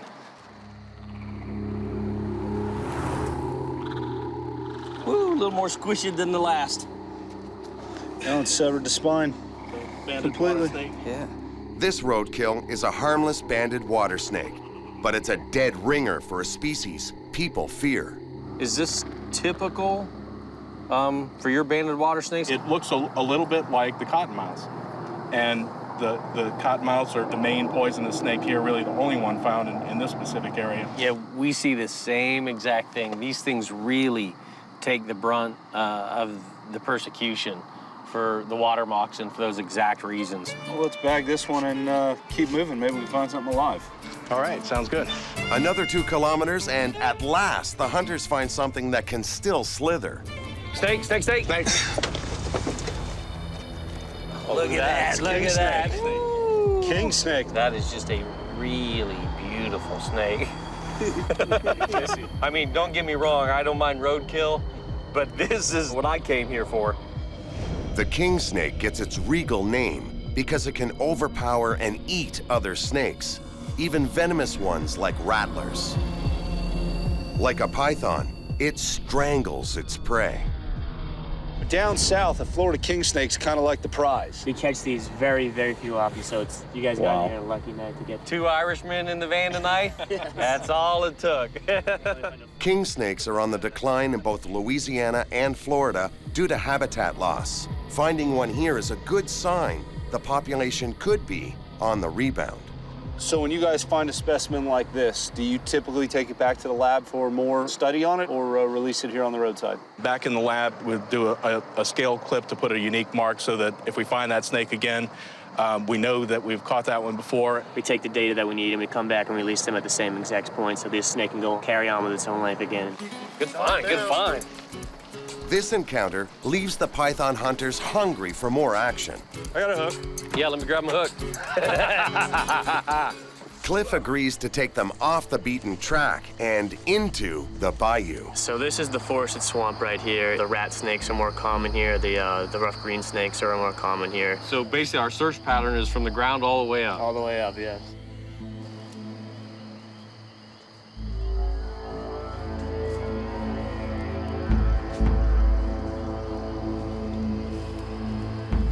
Hey guys, I got a rat snake over here. Sweet. Look at him coming around. That is just awesome. Nice. He doesn't make climbing up this tree look any difficult than climbing across the ground. Look at this, just 2 limb scars, just using them as leverage. Rat snakes are non-venomous constrictors with extraordinary climbing skills. Their voracious appetite for both rodents and chicken eggs makes them a mixed blessing for Louisiana farmers. Look at this, he's gonna stretch over to that other tree. This is what makes him so efficient. He can sit at any level and grab prey. They're so captivated by the nimble rat snake. What do you think? They don't even notice the swamp literally swallowing up one of their camera crew. Wow, Harry. There he goes, new angle, and nobody even looks at him. Everybody's looking at the snake, and he's getting shorter. Looks like we got some quicksand over here, boys. The python hunters would spend all night in this bayou looking for snakes if it weren't for the threat of sinking in quicksand. Hey, thanks for that. That was a good time. That was great, man. That king snake was awesome. You guys take care and good luck. Keep us posted on the study and how it's going. All right? It's time to get up close and personal with a reptile of a different sort and size. Louisiana is home to almost 2 million alligators, more than anywhere else in North America. They're the same species as the ones in the Everglades, but these Cajun gators are larger and heavier. Shawn and Greg head to Louisiana's oldest alligator farm to see just how different they are, but also for another more personal reason. You know, we're headed over to Invaders, which is rumored to where the blue gators are coming from. And you're supposed to have one there. I'm hoping that it's larger, it's blue, and it's a male. That's what we need. Fingers crossed. The blue is among the rarest alligators in the world. A unique mutation gives its skin a distinct blue color when it's a juvenile. Shawn and Greg care for two of the only known blues to exist in private hands. But there's a problem. Both of their blues are females. Well, this is interesting because supposedly he's breeding these at his farm. Mr. Kleber? Yeah. How are you? I'm Shawn Heffley, Greg Graziani. They've recently heard the farm's owner, Harvey Kleber, might actually have a male. How you doing today? Oh, doing all right. But first, they've got to convince him to let them see his blue gator. We hear you have some interesting alligators here. Yeah. We've been hearing about these blue alligators in Louisiana. I got a big mama blue alligator that lays the blue alligator eggs. They don't have an alligator eye, they got black eye. Different eyes. Down cat. Well, if it's not too much trouble, we're dying to see that blue alligator. I got pictures when they was hatched. Y'all go see them? Yes. Now this is when it was coming out, was first hatched. Oh, wow, look at that. Different. Look at the eyes on that. Oh, yeah. Look at the He eyes still got on the that. same eye right now. Very cool. Well, we've seen the pictures. Now we want to see the live one. If that wouldn't be too much trouble. No, ain't no trouble at all. I want to show you how we raise them and all, do. Louisiana's alligator farms started as a small industry in 1957. Now, they harvest 170,000 alligators a year, a trade valued at over $12 million. Harvey Kleber, he's a character. Definitely you get that Louisiana feeling when you're down here, when you're talking to them. It's slower. Some people may mistake that for ignorance, but make no mistake, this guy's been doing this for almost 60 years. That's how we grew ours out. But looking around, Shawn and Greg notice this isn't your average alligator farm. What's the largest gator you have here? You know? Oh, probably 15 foot. Well, I'll say if I had to guess, close to 3,000 pounds. Yeah. The females get a lot bigger. Yeah. Large adult American alligators usually weigh around 360 kilos, so this animal is almost 4 times heavier. You can look at these deer till they're getting old. You see how he bit up on his tail? Yeah, she's missing the tip of her tail, too. She tried to get away, and he won't let her get away. That's a monster right there. Wow, that is huge. That is an impressive alligator. The heads on these things are massive. So some of these alligators are from the 50s when you started? Yeah, the whole pond's from the 50s. I don't think there's anything in Florida as big as these things. No. I want to go inside and see that monster. Let's go. We'll go look at him. Don't get scared and go pet him now. Shawn and Greg are about to come face to face with some of the largest gators they've ever encountered. Wow, that is massive. He ain't gonna move, he gonna stay there. Oh, wow. Yeah, my fault.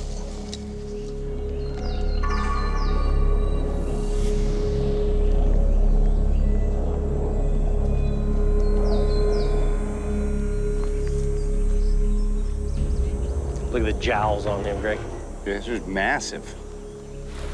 An alligator's huge tail accounts for nearly half its length.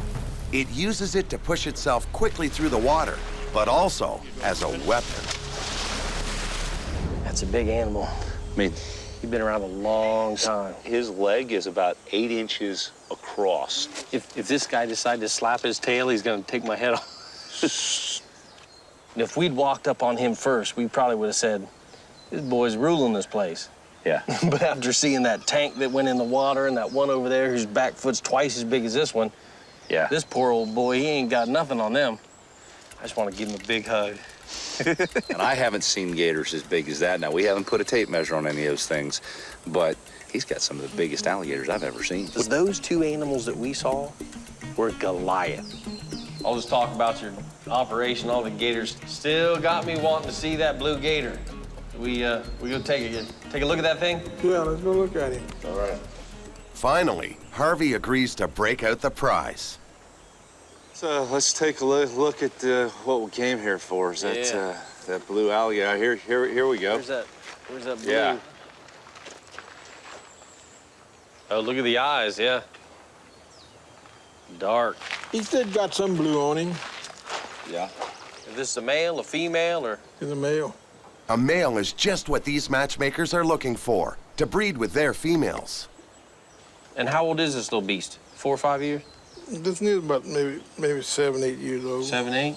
Just trying to look at that picture you had of the baby, you know? Yeah. Because it was all blue up in here, blue here. He still got the little blue on his jaw. Well, you can catch a little bit in that jaw, but as compared to the baby, in the hatchling in that photo, he's lost all the blue in his throat. Yeah, light fingers. Yeah, toenails are digging. Most people wouldn't notice such small points. But for breeders like Greg and Shawn, these details make or break the deal. What's an animal like this go for? Don't know. I mean, just let them make an offer. Is there anybody interested right now? Yeah, I got a couple people who want to buy them. Right. So you might have a couple more people interested. This gator's eye, nail, and skin colors are called mutations. Unique features that make it different from normal alligators. But doubt is setting in. I don't think that animal is the same mutation as what we are calling the blue alligator. I think it's different. That is like a black doll's eye. It's just totally different. That one does not have any signs of blue really on it. That is a different mutation. I will lay money on it. With none of the defining traits shared by Shawn and Greg's blues, they feel Harvey's animal isn't suitable mating material. Mr. Cleaver, I got to thank you. It's been a pleasure. Well, I appreciate y'all coming. I'll tell you what, when you get a little bit of time, why don't you come see us in Florida? We'll take you hunting some Burmese pythons in the Everglades. Can I use my rifle? Yeah, it's season, yeah. You sure can. Okay. Thank you, sir. Pleasure. Thanks. Although they're disappointed they didn't get their blue, the visit was still worth it. Overall, I'm real happy about meeting him and you know, seeing his farm and the animals that are there. That one was a monster. It was huge. It was a good trip. Definitely educational for us. With a memorable adventure behind them, Shawn and Greg head to New Orleans to join Michael for a taste of something that might have come from Harvey's farm.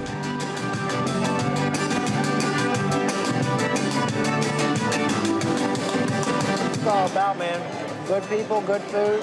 These frog kickers are good eating. Gator's good as well. All right, so I got to know, what happened to the Clee Bears? Some of the biggest gators we've ever seen. Blow anything out of the water we've seen in Florida on exhibit. Really? These things were big. We're talking about a rear foot like this. I thought you were going to say a tail. No. The rear foot. The tail was more like this. Here, guys, here's to a good day in Louisiana. Salud.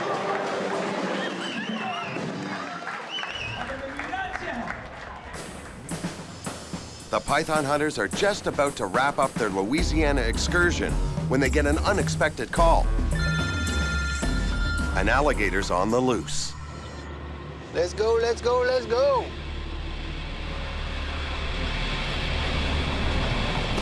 Hey, Dave, how are you? All right, man, what's up? Good stuff. I just got a call. The lady's got she said about a 5, maybe 6 foot alligator in her garage, stopping her from getting in her car. This sounds like our kind of deal. Here. Let's do it. Follow me. Yeah. All right, man. Wonder how big it is. If it's a hatchling, it's all you, my Ooh, geez, thanks. I can handle a hatchling gator. However- You're gonna allow me to? However, let me say right now that if there is any kind of genetic mutation, I'm on. I got it. I got dibs. Here she is. She's on her way out. Yep. Yep. What do we got? She's It says we got an alligator in the ditch. Louisiana has nearly half of all the wetlands in the lower 48 states. Not surprisingly, the American alligator is the state's official reptile. That keeps men like Dave busy capturing any that stray too close to humans. Where was the last time you saw it? I was trying to get the mail out of the mailbox, and his head popped out of the culvert. And it looked probably a whole lot bigger than it is. But it looked huge to me. Once they learn the location, the python hunters waste no time. Did you see which way it went? Yeah, it's closer to Mikey. Yeah, he's over here. See it? Yeah. About How big? Yeah, I don't know. Huge. Shawn, that's definitely you. That's all. That's got my name on it. I'll hold your feet. Make sure you don't drown. Hell, Shawn can stand up in that hole. So, Shawn, have you ever wrestled a gator in a little old hole like that? I'll bet you the answer is yes, because he's done everything. I gotta say, I've never culvert wrestled an alligator. Well, that would be good then. Yeah. Well, you know, I was thinking, this is your neck of the woods. And usually when I go places, I have a local guide. So I think I'm gonna follow right on your right shoulder into that culvert. Nah, that gator can stay there. I think he just volunteered you, too. Well, I guess it's unanimous. We didn't get to draw straws. We didn't get any of that. You are the short straw. Yeah, you're the short straw no matter where we go. All right, well, I'm telling you, I bought that new head cam, and I'm gonna get something out of this. You bought a new head cam? Get this thing, get this over with. But while Shawn is designated the man with the plan, Greg and Michael hatch one of their own. Greg, that gator's not gonna sit there. He's gonna come out the other side. Let's let him get his ass good and wet. We'll just grab it when it comes out the other side. I was wondering why y'all was gonna send him in there. I hear whispers and giggling. What are you talking He was about? jumping about a bee. Yeah. That bee that chased him earlier? That was funny stuff. Hey, y'all some bull-faced liars, I'll tell you that right now. You need a light? Why, you got your iPhone? Got one of the flashlights on it? I ain't giving you my phone. I promise won't get wet. Yeah, I've seen you not get stuff wet before. All right, let's go, Commando. Let's go, girly man, come on. This is unfamiliar territory for a python hunter. Shawn's tangled with gators before, but never in such a tight space. Holy cow, that's cold. What's that saying, Greg, about being tough? You gotta be dumb, you gotta be tough.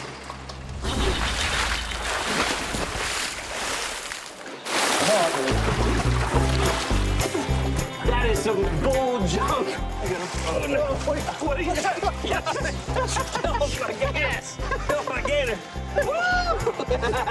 Get off my alligator. That was pretty good, man. I can't believe you did that. That's how we roll in Florida. That's exactly how we roll. 2 dry, 1 wet. I think that's why y'all got more bite cases in Florida. So what do you think? Well, he's not as big as I said he was, is he? Working in law enforcement, I've handled a lot of robberies, and people always tell me the gun was this big. That's all I saw. They couldn't give me a description of the bad guy, just the giant You're seeing gun. him with his mouth closed. You should have seen him with his mouth wide open. Come down. Look something like this. No, it was a lot bigger. He's shrunk. Are you absolutely crazy? You want to touch his tail? You don't have to ask that question. Didn't you just see him come out of the pipe? I did, and he's all wet and muddy. Listen, all over you, soft. Shawn. I didn't expect it to be. All he wanted to do was get away. I mean, you got in the water, and he came right towards us because you were the biggest threat. Yep. He's just trying to get out of Dodge, and that's what they usually do. This guy looks like he's under the limit, so this can be a relocated animal, can it? Yeah, we're gonna just get him back into the local water system. Okay. A little further away from people's homes, of course, but want to get him back out there. The guys used this opportunity to examine their wild captive and make a discovery. Hey guys, you notice the nail color on this animal? Yeah, it's light, clear. And Clear. The eyes. The eyes are very similar to the blue gators that we're working with down there. But I'm wondering, I don't know how much of a mutation that is as much as it is a geographic range. Can we go ahead and grab a sack to put him in? Yeah, You got one, that'd be good. A released alligator can be stubborn and often return to the same place it was captured. But if it's young enough, like this one, relocation to a suitable habitat usually works. It was a pleasure crawling through your ditch. Oh, thank you so much. Guys, I am so grateful. Thank you so much for hooking me up. You guys are the bomb. After trekking through bayous, highways, and sewer drains, the hunters return to New Orleans for some final R&R. Come Mardi Gras, that'd be a great balcony to be standing on. They even end up finding more pythons in unlikely places. No, that's a headdress. Look at that.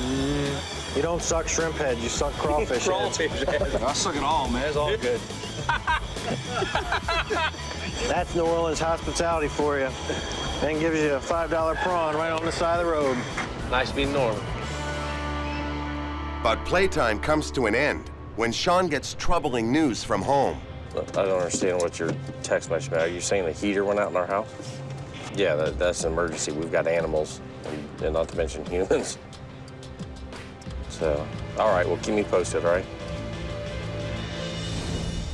Florida's been hit with the earliest frost in 150 years. To make matters worse, the heating unit's broken at Shawn's place. We can come out later tonight when it gets dark and do a temperature check on them. His son Thorne and wife Jen have had to cover the iguana's outdoor cage with plastic to insulate the animals. But suddenly, things get worse. Florida's cold snap plunges even lower.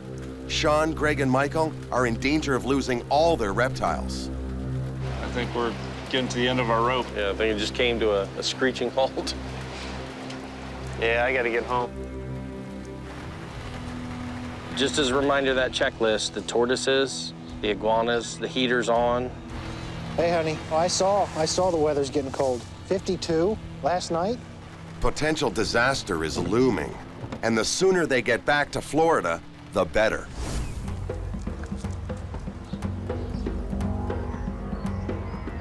Hey, guys. Hey. Hey, Jake. Hello. Hey, honey. Michael's concerned for the dozens of reptiles he has caged outdoors. So all this cold prep that we did to make sure that everybody was going to be okay, it's working fine. But you got everybody inside okay, right? Yeah, I mean, it was late in the day, you know, but I gathered everybody up I could and got them inside. Fortunately, Michael's prized ball pythons are safely stored in his heated facility. One of his snakes even has a little extra energy to burn. Oh. That's what he does. That's what he does. Well, see? I don't want it to be me. I don't want it to be me the one time he does hit something. All right, no problem. Thank you, honey. All right, there, buddy. There's a pretty girl. Shawn's broken heater threatened all his animals, but his wife Jen was able to get it fixed in time. I'm glad you guys brought these things in, because I was worried about them. They seem to like it here. Yeah, they're doing good. They look good. Greg's adult alligators tolerate the cold better than the vegetation. Can't believe how quick those plants got hit. Yeah, I mean, it's a good thing it is winter, because those are our shade plants for the albinos. But he gets a glimpse at just how cold things did get. It's a little cold, A little cold. It looks like Tennessee up north, yeah. I'm glad Dad brought the tortoises in. They would have been frozen. Wow, that is really cold. Well, baby, thanks for taking care of it for me while I was gone. You're welcome. Love you. Love you too. Their own animals are doing fine, but now the python hunters' thoughts turn to the reptiles living in the wild. You know, I'd be really, really surprised to see anything today. As cool as it is out here. But they face this challenge armed with new information. Sunspot, but We may find some indigenous stuff that, in a protected area or windbreak or something in the sun, but pythons, I doubt it. Louisiana showed them that nature is resilient, even in the most devastating situations. But this early cold snap, coming on top of last year's deep freeze, just might be enough to wipe out the Burmese python once and for all. One thing's certain, it's put an end to this day's hunt. Is this weather we're having here in Florida, the chances of us finding snakes are getting slimmer and slimmer. I think you're definitely right. The Burmese pythons, if we get enough freezes to come in here and help, maybe we can get them gone. Yeah, well, if we get enough freezes to wipe out the Burmese python, it may drive me farther south as well. I say we wrap it. Snake!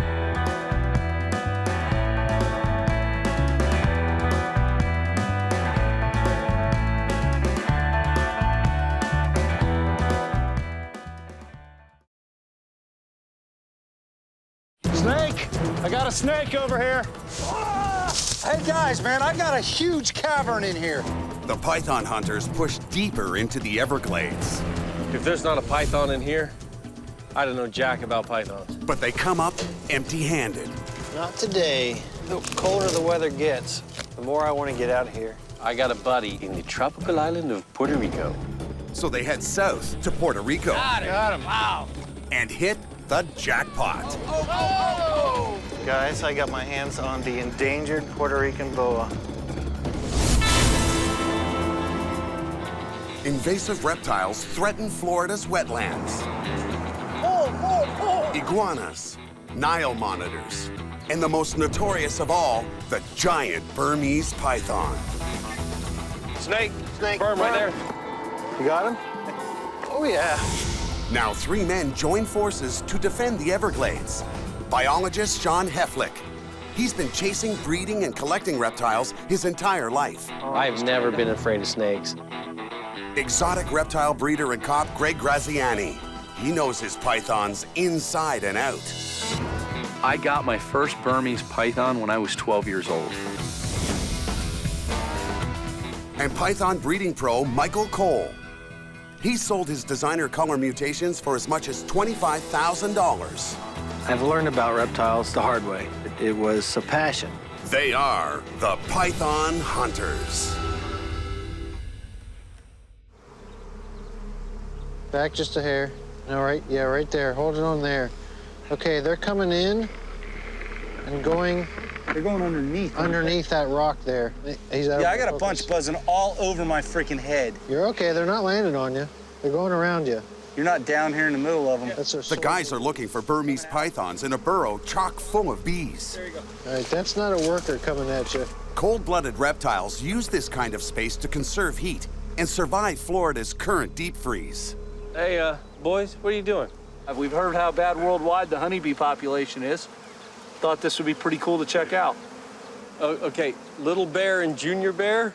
I know you're really just looking for honey. So how about we go actually find some snakes before they start calling us the bee hunters?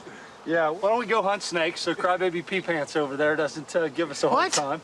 Crybaby Pea Pants? Yeah. Did you learn that from Lane? Yeah. Actually, that's a law enforcement term. I first heard that sergeant would use that when guys would cry about their schedule. There you go. It's a law enforcement term. But I'm just gonna go hunt snakes. All right, Crybaby Pea Pants. Burmese python captures are on the decline. The guys blame an early and colder than usual winter for the snake's retreat. You know, I know if there's just one out there, we gotta find it.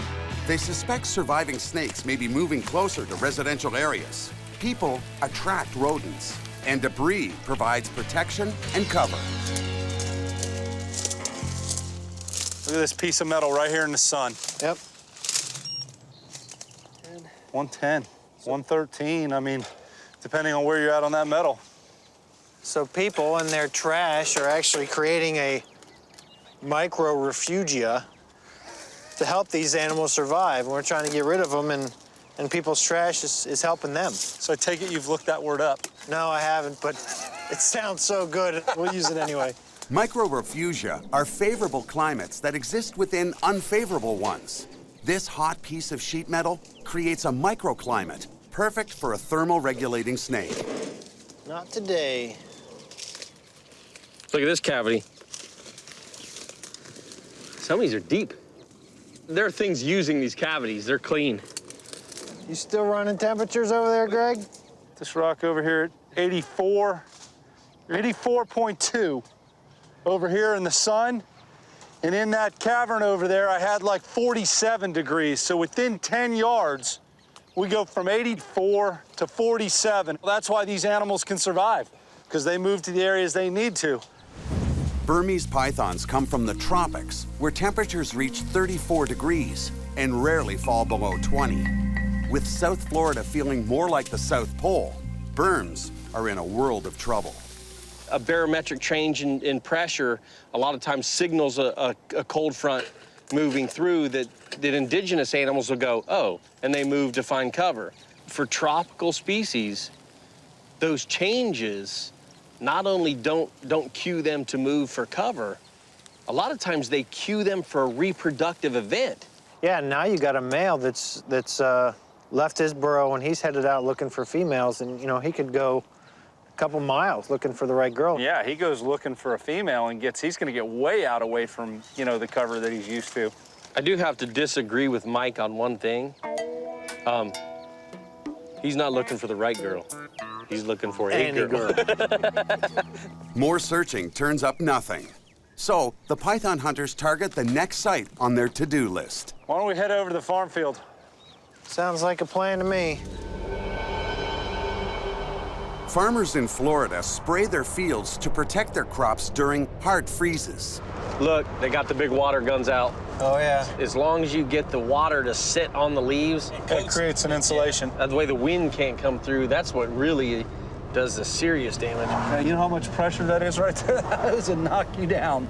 Because this farm is nestled into the Everglades, over 30 Burmese pythons have turned up in these fields in the last 2 years.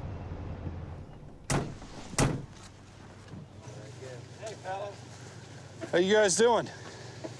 We heard that you guys found a swatch where you think a snake's going through. It was either a rather large python or a drunk on a bicycle. Either's fun. You're right. Fun and game. And if it was a drunk on a bicycle, because we researched it, we trailed it, he didn't fall off. I mean, there's no marks on either side. So we come to the conclusion it's a rather large python. Can you head us in that direction? I know you guys are busy today, but... We can tell you where it is, but I do have a lot to do, but I'll get you out there. I'll tell you where it was. There's a pothole, and I know you remember seeing it, a hammock pothole. Yep, right. That's where he's living. It hasn't been disturbed in years and years, and that's where that joker slithers in and out of. Now, one of these days, we ought to go out there, burn that pothole, and get around it, and we're gonna see some pythons come out. Yep. Yeah, let's go check it out. Let's let these guys get back to work. Yeah, Larry? Thank you Been a very much. pleasure Wish again. I could be of more help to you guys. that's a lot of help. Thanks again. Good luck. Good luck. Any Guys have a problems, good any need on directions, let me know. All right, thank you, sir. Thank you.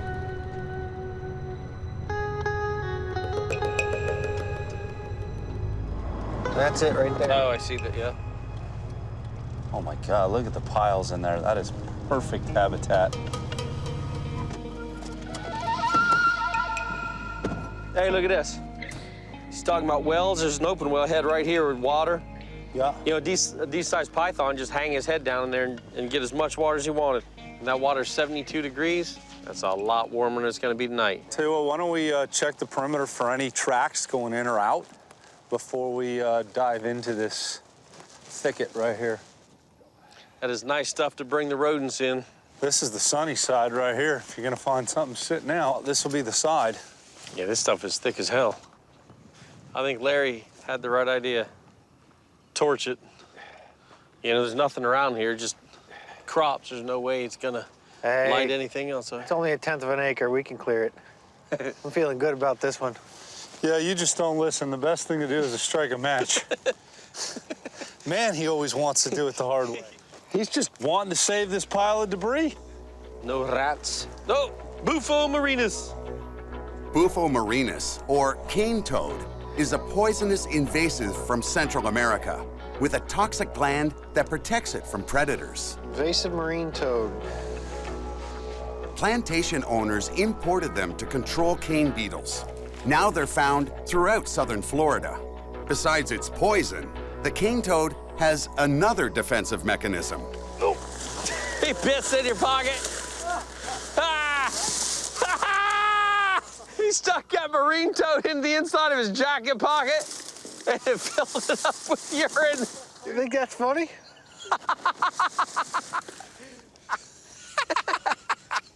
That's great. What the hell are you doing? I didn't bring a bag with me. I was gonna save the glory of catching the snake and share it with you guys, but you can all kiss my ass. Crybaby pee pants? Crybaby pee pants. It ain't pants. The guys push into the brush to see what else they can find. Be very careful, because when you're going up and over this, it's a lot of coral rock, with a lot of debris piled up. Yeah, it's a mess, man.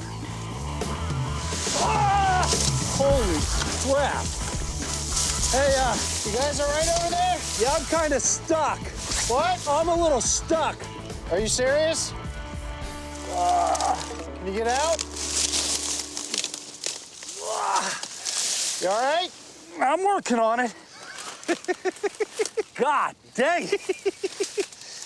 Oh, yeah, Mikey. I think we can cover this. I can't even see anything. Hey, guys, man, I got a huge cavern in here. Come on, you wusses. I'm stuck upside down in this stuff. Hey, what's the matter, Shawn? You can't keep up. Michael's here. I found myself in a bit of a predicament. Come on, man. Come here. Push me this up. Check this out over here. No, I took the easy way, and I just rolled down that hill. Check this out right in here. You go all up. I fell through all of that crap. I was upside like that. Yeah. So picture this. Fields covered in crops. Crops covered in rodents. And you have an island paradise with cover, food. There's water over there in a basin. And nobody messes with you. He said there might even be a well in here. More than likely, when they first started doing this, all these big coral rocks dug up, they probably dug that out to get to the water. This probably started as the well to feed all this stuff. I'm gonna tell you right now, if there's not a python in here, I don't know jack about pythons. Michael's bought a new powerboat. Now the guys can go faster and deeper into the Everglades to search for pythons. One of the coolest things about this boat is we can maneuver through these waterways like the Burms do, getting from island to island. Work for you? Works perfect for me. The Everglades, 600,000 hectares, home to more than 50 kinds of reptiles. But the apex predator is the American alligator. Suddenly, it finds itself competing with the Burmese python, formidable predators that eat birds, rodents, and other mammals, almost anything they can swallow. Because they're excellent swimmers, this huge wetland offers pythons a billion places to hide. They look like some good open spots up there for basking in this cold weather. Yeah. There's a big tree over there. It's probably a good island. Start there and work our way back. That gives us a focal point to start at next time to go that way. Good deal. If we decide to bring Shawn back. I mean when. It's like a pretty decent area. There looks like a good spot right there. This is some good cover here. Yeah, if we're gonna find anything today. This looks like a really good spot. It's thick, that's for sure. Good to go? Good to go, man.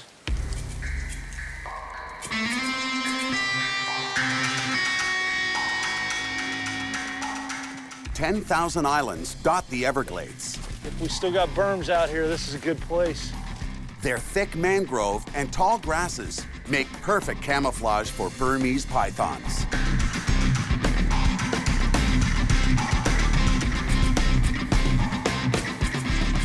This stuff is thick. It's nasty. This is that needle in a haystack, which makes it so difficult for us to get these berms out of the Everglades because of terrain like this. I mean, you're standing 3 feet away from me, I can barely see you through the brush.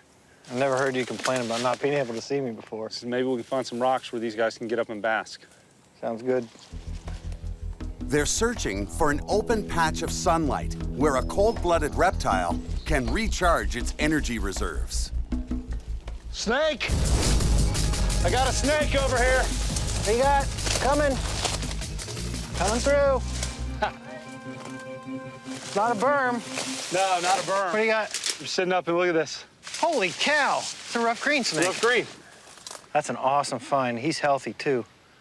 The rough green is also called the grass snake.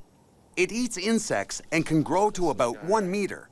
Although common throughout the southeastern U.S., the South Florida rough greens are in decline for unknown reasons.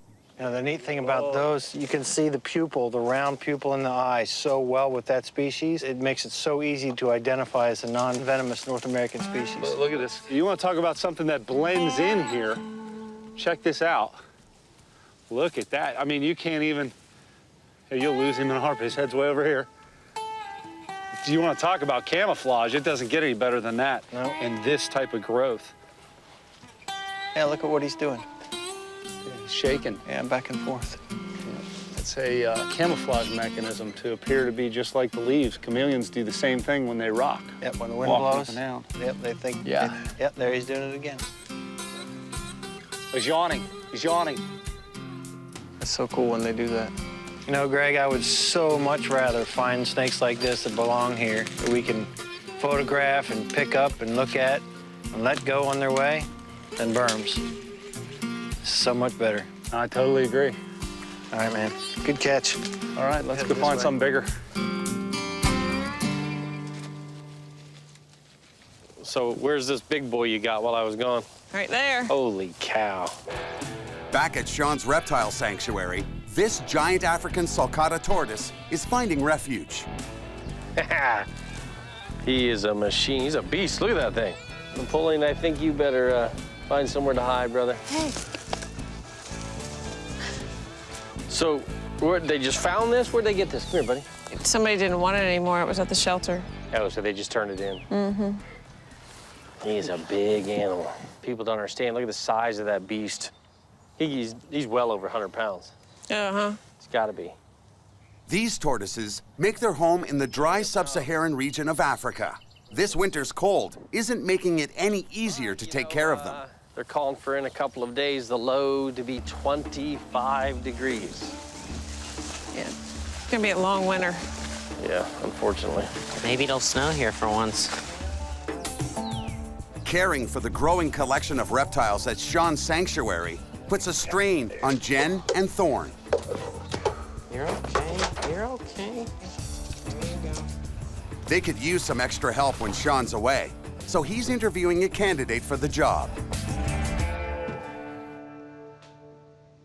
He's Argentine black and white. It's a good-looking tegu. His name is Cade. Yeah, I've got a lot of big monitors now as well, but most people don't realize that they need to set him up in a big cage like that. Mm-hmm. Can we get him out? Definitely. Is it a he or Shawn's at Terra's house to assess how well she cares for her own reptiles. Look at you. You're handsome. Look at that tongue. I have the female jungle boa, and her name is Big Mama. Big Mama. She's hungry. Oh, yeah? So she's a little bit aggressive right A little now. feisty. You mind if I get her out? Fine with me. As long as I do it. You, but she's been striking a lot. Yeah.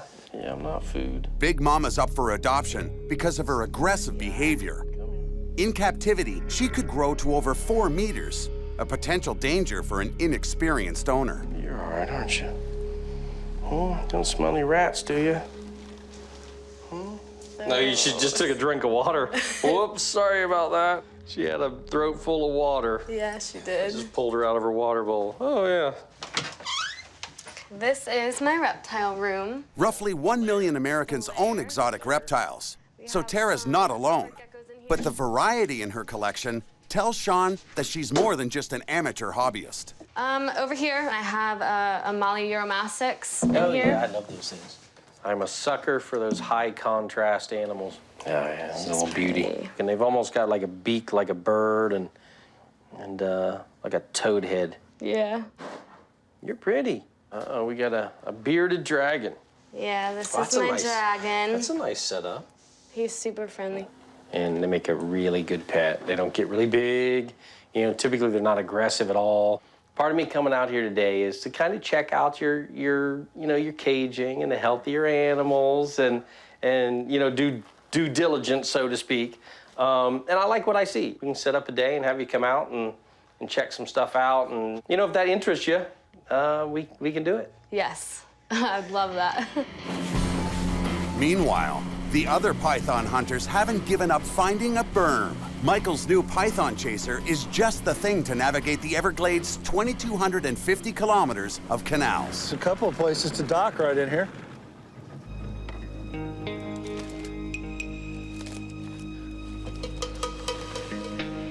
Mike, we definitely got snakes on this island. And some skin? Yep. Looks from what I can see quickly like a really large racer. Not berm skin? No, definitely not a berm. Oh, wow, that's a good size racer. The black racer gets its name from its incredible speed and agility. Racers eat just about anything they can overpower and swallow alive, like rodents, frogs, toads, and lizards. That's a whole skin, too. Yeah, it is. I'm hoping the head's on there. Yeah, it is. It is. Unlike humans, a snake's skin doesn't grow as the animal does, so it has to shed the outermost layer. This can happen as often as every month. That's got to be really fresh. The ants would have destroyed that in just a couple of days. And it's just another great sign. The native stuff's doing well. I mean, that's obviously a healthy shed from a healthy snake. Yeah, it is. So, very cool. Make sure we don't come across this again. We'll get him. You're not gonna let me find it, too? Exactly what you'll do. A healthy rough green snake and a fresh black racer skin are the python hunter's only spoils for this day. But there still could be a giant berm lurking on the Dunnigan farm. The arrival of a week-long cold snap in December is the earliest on record. For Greg, that means protecting his baby American alligators. You know, we've had some ridiculous cold here in December, which is just way early. And although these little guys can handle it, we opted to bring them in. Welcome to your nice warm bath. They've been around for millions of years. They were around when the dinosaurs were here. They're virtually unchanged. They're the closest thing to living dinosaurs that we have. And just like everything, people like the cute little babies, but then they don't know what to do with them when they get 10, 12 feet long. Greg has another special mission that can't wait. See, here comes one. Lane and Lexi rescued these Florida softshell turtles from the jaws of a marauding raccoon when they were still in their eggs. There's one right there. Oh, I see it. As a native species, these turtles must adapt to Florida's winter by nestling into the pond mud. You see, he starts digging. His little butt up in the air. Here, now we've got 23 new little turtles in the pond. Good stuff, huh? Mm-hmm. Obviously, with this many animals, there's a lot to do. For Terra to be a success in Shawn's sanctuary, she'll need to prove she can handle some of his more challenging reptiles. Just hanging on to this little guy. He's a handful. He will try to nip you. Now, this is a broad-snouted caiman. Okay. And if you notice, he looks like he's got that bulldog type of face and jaws. Yeah. They have a powerful bite. So don't get bit by these guys. Okay. So, I mean, the easiest way to do them is you just slide your hand. I'll hold the head. You slide your hand right up with your fingers right around his neck. So take almost like this. Yep, just right in around mine. And, yep, grab him well. And you don't want him to turn. They're stronger than they look. All right? And you just don't get your finger in the mouth. He moved his leg, and I was like, oh, I gotta hold on to him tighter. Crocodilians are typically a little more work than snakes. Now, he's quick. Okay. So you want to get this hand out of the way, and that next one is going to be just whoop, as fast as you can. There you go. He was nice. He's like, I'm gonna cut your break. As you grade up to the bigger ones, it gets more interesting, because if you make a mistake, you know, the consequences are more severe. This morlet is a freshwater crocodile found in Central America. Oh, stop. You never bite anybody. I don't know why you try. But this one are morlets. You know, beautiful animals. I love morlets. But make no mistake, if you put your hand in his mouth, he would bite it. Definitely he would. And if you look at those teeth, they're not big, but they are sharp. Handling animals is part of the job, but Thorne wants help cleaning the tanks and cages. You want to try holding him? Maybe. Just slide your hand up under mine. Just you see, I got fingers on two sides, all the way up. You got him? I think so. All right, and the more relaxed, I mean, you want a firm grip, but the more relaxed you are, the more relaxed he is. He's gorgeous. Terra's a fast learner, but it's fearlessness that will nail down this job, and learning to care for Shawn's prized albino alligators. How many of these you want? All of them. All of them. They're gorgeous. Can't get enough of them. You think you want to work, put some time in here and with different animals? Yes. I would love to. Yeah, no, it's cool. What do you think, Thor? If you need some extra help. Yeah, all right. Yeah, like that was a mystery. That evening, the python hunters set out on the long drive to the Dunnigan farm.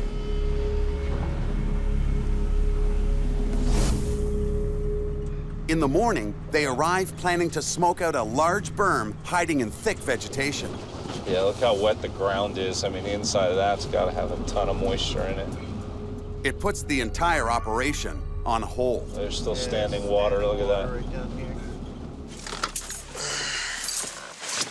It was underwater yesterday. You can see how the water had leveled the land, and it's all gone, but right there now. Yeah. Down in that hole. Mm-hmm. Well, yeah, the inside of this is probably full of moisture. We'd end up with a muck fire. I don't see how we could get it started. Yeah. With More that smoke than anything. Green foliage and the debris that's in there is so soaked. It was torrential last night.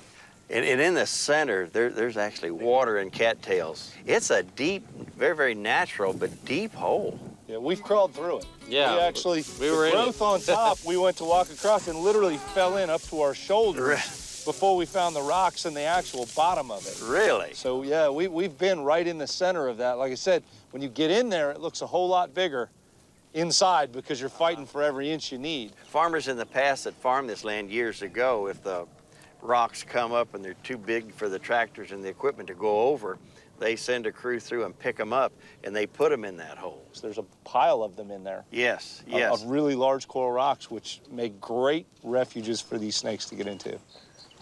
I know you guys are gonna burn, you need to get rid of this pile and this debris. If you guys could just give us a holler, when it is dry enough. If you are gonna burn it, we'd like to come out here, stand We'll the make perimeter you and that see if promise. anything's out. That's a promise. You'll be notified in plenty of time so you can get on down here and watch them run. Outstanding. All right. Appreciate it. Thank you, guys. All right. Thank you. You guys take care. Take care. Good luck. Look at this. It's so wet outside of here. The inside of that's gonna be a nightmare. With no chance this site will dry up soon, the guys take this latest setback as an omen. It's time for a change of scenery. The colder the weather gets, the more I want to get out of here. I want to go somewhere where we can find live stuff. All right. I got a buddy in the tropical island of Puerto Rico. They've got invasive. They've got the endangered Puerto Rican boas. They've got all kinds of fun stuff. And it's a small island. We can, if we take maybe a week, we can hit that whole island up and down and inside and out. We'll be back.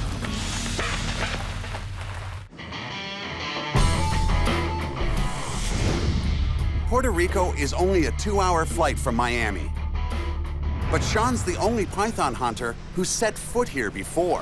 Rico, here we come, baby. Oh, yeah. Locals call it the Island of Enchantment, and it's easy to see why. The lush island is only 64 kilometers wide and 177 kilometers long, but it's home to over 40 species of native and invasive reptiles. Well, boys, welcome to the tropics. This is jungle.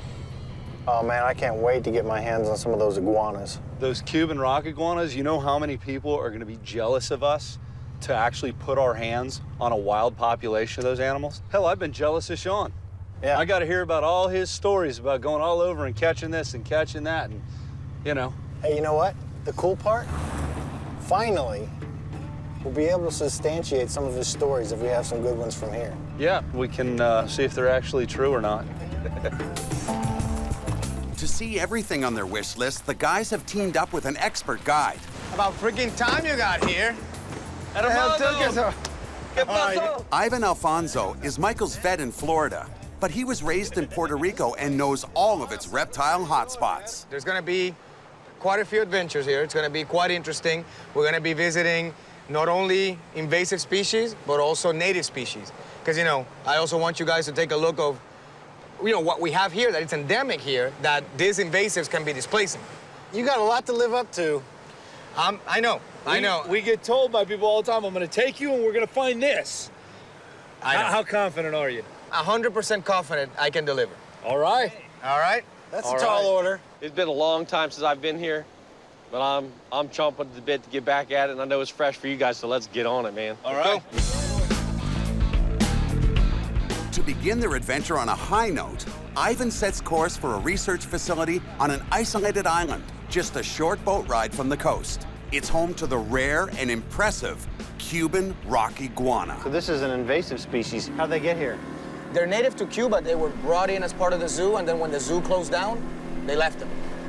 Technically, they left them to die, but they can thrive here. Actually, the habitat here is more conducive for these lizards than in Cuba, because in Cuba they've got all the natural predators there. They've got Cuban crocodiles, American crocodiles. You've got all the other wildlife on Cuba. So here, they've got the same tropical environment. It's more of a sanctuary for Exactly. them. Do you have dibs on first catch because you're Puerto Rican, or is every man for himself? I mean, even if I tell you yes, I know you're gonna try to get first dibs no matter what. What are you talking about? Oh, I watched the show. So, you gotta remember though that these guys are gonna be more powerful than a green iguana. Already a few over there. They'll scratch, they'll bite, they'll hit with the tail. They are powerful. All right, guys, let's get a game plan here. We're coming up. I tell you what I'd like to do with these guys. To walk around. Let's just walk and see what their demeanor is, and just see how close we can get, and let's get a lay of the land here. Oh man, look at this big monster male. Oh yeah. You already saw? He's old. There's another one there. Look at that. Yeah. Go for it. Yeah, you can grab Oh, those. these are gonna be these are like gonna be cool. taking candy. Look at this little one right here. From a baby. Greg, behind you is a little one. Gotta soak up that sun, get that vitamin D synthesis going on. Look at the size of this one. It's a big one right there. You've got 3, 4 of them up at the base of that. You wanna? So if they go in there. Well, this isn't like catching berms in the Everglades where we're gonna run around for 2 or 3 days between each snake we find. I've been telling you for a while. You guys need to come here. Yeah, I mean, this is at best. This is the I mean, you're gonna be able to reach down and capture these by hand. Yeah, this is crazy. This is, I mean, Little ones the there. little ones. They're just everywhere, man. This being a herbivore lizard, people don't see it as a pest. Like when you were with all those iguanas and everything right there, it really hasn't been creating a problem. Should it be something, a predator or a carnivore, then you would be having some major issues and people having a problem with it. But these iguanas have been here for as long as I remember. Here, look at that. Way up there. Look at that one right there. Wow. That's the difference between here and Florida too. There's never gonna be a freezing cold snap which would wipe these things out. The Cuban rock iguana is a threatened species in its native homeland. Yet here on this protected island, free of hunters and natural predators, it thrives on the abundant food and tropical heat. That's a big one. It's a good sized animal. Look at this ridge right here. Wow, look at that. Look at that ridge. Now that's a scene right there. Wow. 1, 2, 3, impressive. 4, 5, 6, 7, 8, 9, 10, 11, 12, 13, 14, 15, 16. There gotta be 500 on this island at least. And it's funny, it's like you... Even though they were intentionally released and are technically invasive reptiles here, Puerto Rican authorities see no reason to exterminate this vulnerable species. No, the giant one. Yeah, pretty big one. This native to Puerto Rico is often mistaken for a chameleon because it changes color. But Shawn knows what he's working with. This is a Puerto Rican earring. Oh, yeah. Oh, There you go, brother. You're a handsome devil there. This, Ivan. Yep. This is one of the old cages from the zoo, isn't it? Yep. This could very well be the cage, with its proximity to the mangrove and that they house these cyclura in. I mean, this is a critically endangered species. If the native range were wiped out, there's almost enough animal to start the population back up. This is an excellent reservoir for the species.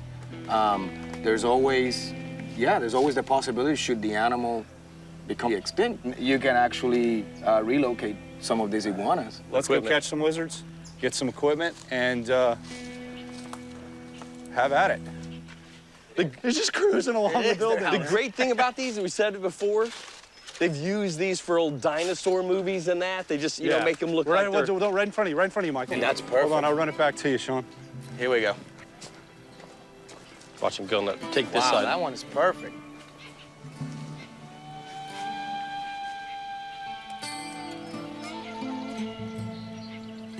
He's not used to seeing a human on all fours. Yeah, he's like, what is that? That's a weird looking dog. Give me, little buddy. Get him. Oh,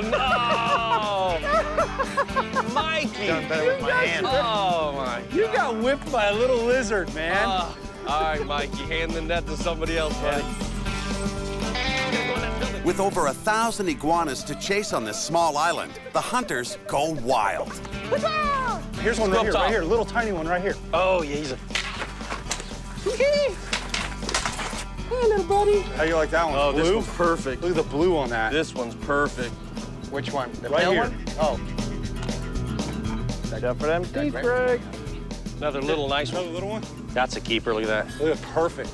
I mean, look at the spines on this, and they hit you with that tail. I mean, it's spiked all the way down. The green iguanas just have a ridge here, and they're pretty much smooth. Yeah, run your hand the other way on it. No, no, that's like little razor blades there. Mikey's got black gloves on here, and they've got some claws. And as much as they dig, look how sharp those claws still are. Yeah. Oh, yeah. I mean, do you guys understand how the people back in the States that are big into iguanas would go nuts? I mean, we just walk right up and reach down and pick these guys up. But you know the greatest thing about them? They cannot establish in areas that the green iguana can.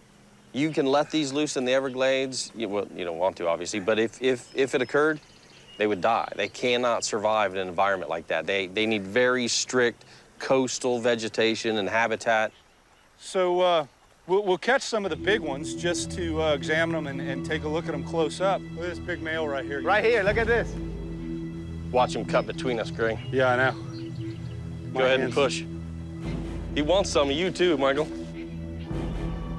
Push, Mike, push, Mike. Push. I got the tree in front of me. Push, Mike. Push. Push, Mike. Push. Got it. Got him. Wow. Nice. You got the head good? All right. Look at that. Hey, boy. Woo! You didn't know the python hunters were in town, did you? Huh? If that does not look like a living dinosaur, I don't know what does. For a population like this to be sustainable with so many healthy males and females and babies alike, not only they're getting an ideal diet, this is definitely ideal environment for them. Right. I got a question for Shawn. I mean, he's our world traveler in the group. I mean, he's been all over the place. This the first time you've caught wild Cuban iguanas? Wild Cubans, yeah. So we're actually getting to be in the presence with one of Shawn's first. We'll be in one of his stories. Exactly, exactly. When I was in Puerto Rico. Hey, you know the best thing about that is? That'll be a story you guys will actually want to listen to. Exactly. Actually, it's not listened to, we'll believe it. Right. Coming at you. Round that side of the tree, round that side of the tree. More than just stories will emerge from this day. The guys compete to see who can capture the most. Oh, no. We found the hole, man. We got holes, boys. We've seen that before.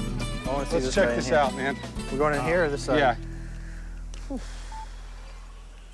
All right, good. Yep. Can you turn off to the right there? Hold on. Tie it up. Yep. About back out a little bit. Yep. There's. You're right on his face right there. Really? All right. There. There he is. Focus in on that. Oh, yeah, look at that. He's There's got his 4. eye. There's his nose. Look at him hiding back there in his burrow. Oh, yeah. He goes, Isn't that cool? That's cool. Look at him. That is totally You know what? cool. If you glance at that, that's a gnarled, like, root under there. That is truly Godzilla tucked away in its lair. Look at that. What's he eating? Is that one of these seed pods? Looks like it, yeah. That's a piece of the puzzle for how it is these invasives are surviving on this island. You got him? Oh, yeah, look at the leaf he was eating. Look at the leaves he's This iguana's been caught snacking. Look at Want to know what they're eating? There you go. that. Actually, I do want to know what they're eating. Rock iguanas have rich vegetarian diets. With all the shrubs and trees here, it's easy to figure out why this population is so robust. I'll tell you what, these are healthy. But there's also a scientific way to analyze an animal's diet. There you go, Shawn. That's fresh. Shawn, if you want to see, there's the leaves right there for you. Don't think about it. Don't even think about it. You are the expert vet. But not everyone here shares Shawn's enthusiasm for iguana turd. Don't think about it. There's absolutely nothing, no secondary anything. This is like straight leaf matter. Let's stay. If you guys circle around, you Yeah, I'm run glad right you're into here, this Greg, fence. Bag. What? How can he be a vet and be so squeamish? Being a vet has nothing to do with Get a being, picture of this. you know, white. Over here. That has nothing to do with being a vet.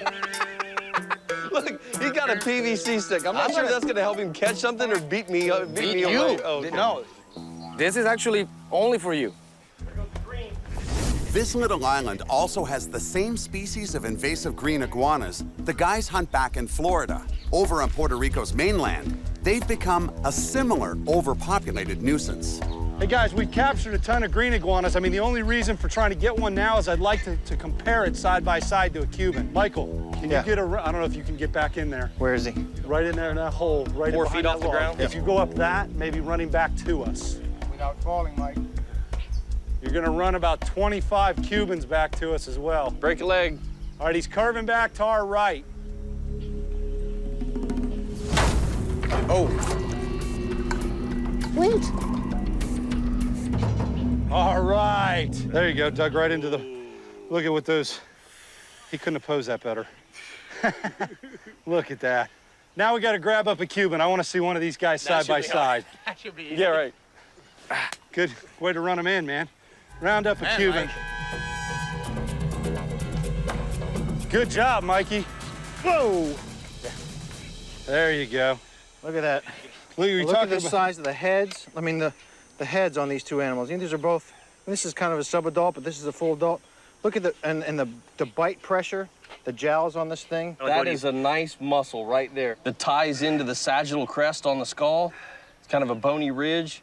And then you've got all this nice jowl musculature down here. That thing would give you a hurting. That is just a powerful, powerful mouth. Look at the difference in the tips of these claws. The green iguana claw on this side right here has a hook in it designed to hook in the bark of trees and climbing. This animal here spends more time on the rocks and ground and wears those claws down. Digging. So yeah, digging. They're diggers. When these guys are just much more prehistoric than green iguanas. Oh, they are. So they're Look at the eyes. It's even like a different shape. Oh, that's close. Oh, Yeah. Oh, yeah. Too close. That was going to be some tendons going there. You were fixing to lose a tendon or two. Yeah. All right, you want to play around? Is that how you want to play around? You want a picture of the Wait a minute. get in here. No. Oh, you don't have a lizard? Go I catch need a one. freaking Go lizard. catch one. Hey, we got all day. Come on, buddy. This is going to be a while. Come on, Mikey. Catch a little one. Hey, we got a little one in a bag for you, All right, man. he got one. Come on. There we go. All right, the race is on. Here we go. We're going to release him. 1, 2, 3. Yeah, I'm happy we were able to just hop on a plane and head down to Puerto Rico, meet up here with Ivan, and check out some reptiles in a warmer climate. And I can tell you, this is just tip of the iceberg. In Puerto Rico, tourists are often tempted by merchants selling curious keepsakes. Oh my goodness. Yeah, this is all prep stuff. He's prepping this stuff. But the python hunters know some things are better left on the roadside. These two right here are pretty realistic. Realistic, huh? When's the last time you saw a caiman standing up on his hind legs, crossing his hands like that? But clearly, that one's been taught to beg. This is It's kind of weird, really. It's kind of sad, actually. These things are huge. It's like he just glues them together. Yeah, I mean, you can tell. I don't even think those are cleaned out. This one. Look at 2, 3-year-old. So this is legal to do here because these guys are invasives and they want them killed, and, you know. But illegal for anybody that buys them, tourists or anything, to take them home. And I guarantee they don't tell you that when you're dropping your $100 on a mount like this, that when you get to the airport back in the States, they're going to take it from you. But you could face fines and probable legal issues yourself. Criminal prosecution. It's an illegal activity. Yeah. Smuggling, technically. This is interesting, guys, but kind of disgusting, and I'd much rather see him live and chase him down.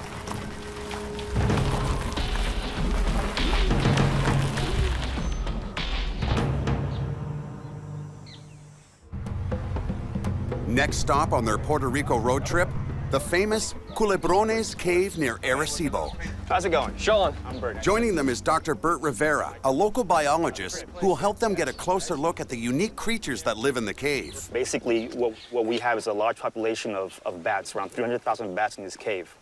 And the boas come out 300,000. 300,000? I'll be taking you down to the cave, and hopefully we'll see a bunch of boas eating bats tonight. Yeah, that's what we're here for. So 300,000 bats, you're talking about a pretty extensive cave system here. It's about 600 meters. Wow. We have seen boas inside the cave. Okay. And I would expect that if they do feed adults, they'd have no problem feeding opportunistically on the young that fall from the ceiling. Okay. Oh, this is awesome. Beautiful. I gotta say, man, this is nothing like Florida. Watch the wasp. The wasp. Hey, right here. Look, Yeah. look. That's a wasp nest. You bump into that, that's what we call guinea wasps. Little alarm system right there. Alarm system. Okay. They'll really tear you up. Painful. Yeah. Thanks. From here on, the python hunters need to be cautious. Okay, guys, we're almost near the cave. We gotta be a little more quiet because the bats, they spook with loud noises. Now, what is this? So this is the cave. Cool. This is the cave. Oh my God, the bats are already coming out. Look. Oh wow. Look at this. The bats are out. There are approximately 2,000 caves on the island, but this one is special. Okay, guys, this is the cave. Look at Yeah. He's hanging right down. Look at that. Look at there's a boa. He's hanging. Oh wow. Look at this. Hanging from a vine is the Puerto Rican boa. It can grow up to 2.5 meters long, although 4-meter specimens have been found. Look at him lower himself down over that ledge. Okay. Armed with special permits from the Puerto Rican government, the guys can't wait to get their hands on such a rare reptile. I got you here. Perfect. Just watch your face. He's not There you aggressive go. at all. All right, you have to go Guys, under I me. got my hands on the endangered Puerto Rican boa. That's beyond magnificent. He's chilly. I'm good. He is cold. Feel it. It doesn't get any better than hanging in a bat cave with a boa. It's not just any boa. This is a boa that very few people on this planet have seen in the wild, let alone had the opportunity to lay their hands on it. This is beyond my expectation. He's taken a few bites in the face, but he looks, I mean, this is a beautifully healthy animal. Guys, I'm gonna put him back on his perch here. This is so cool. Look at this. I feel like the Statue of Liberty. You could stand there for hours like that, couldn't I'm you? telling you. Told you we would see him. You're the man, baby. Carnivorous Puerto Rican boas feed on small mammals, birds, and lizards. But this spoiled snake gorges himself on some of the 300,000 bats that fly past as they exit the cave. Do they actually strike out, or do they wait for a bat to brush them and they're just that quick? They actually wait for something to brush them. They're starting to pick up, aren't they? Yep. Wow. Wow, this is incredible. And tonight, the guys hope to witness the boa feasting. Oh! He got it. Nope. No, missed it. Oh, it just hit him right in the face, didn't it? He's about to nail something. He's got the rap. Shawn, you gotta be careful you don't get bitten. Got it. Woo! Yeah. Sweet.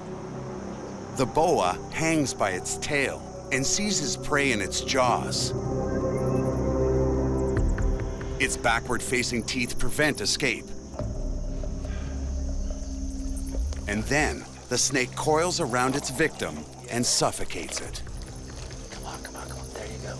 Oh, there's the bat. Look. There's the bat hanging out of the bottom. Look at that. The wings are just going in, sticking out both sides of his mouth. That's a That tiny is, little look at bat. that. Most snakes swallow their prey head first. Man, this is awesome, man. This is just incredible. That was a good-sized bat. Look at the lump in that snake. The bigger the boa, the larger the prey. A full-grown boa can digest a 2¼ kilo mammal. But with much easier pickings, this boa is quite content. He's actually going to use that branch as he crawls up over it to help force that bat down into his belly. Yeah, a little bit of friction and pressure in all the right places. That bat will slide down like an oyster. You do this like almost every night? Once a week. Yeah. I have the best job in the world. I was gonna say, no.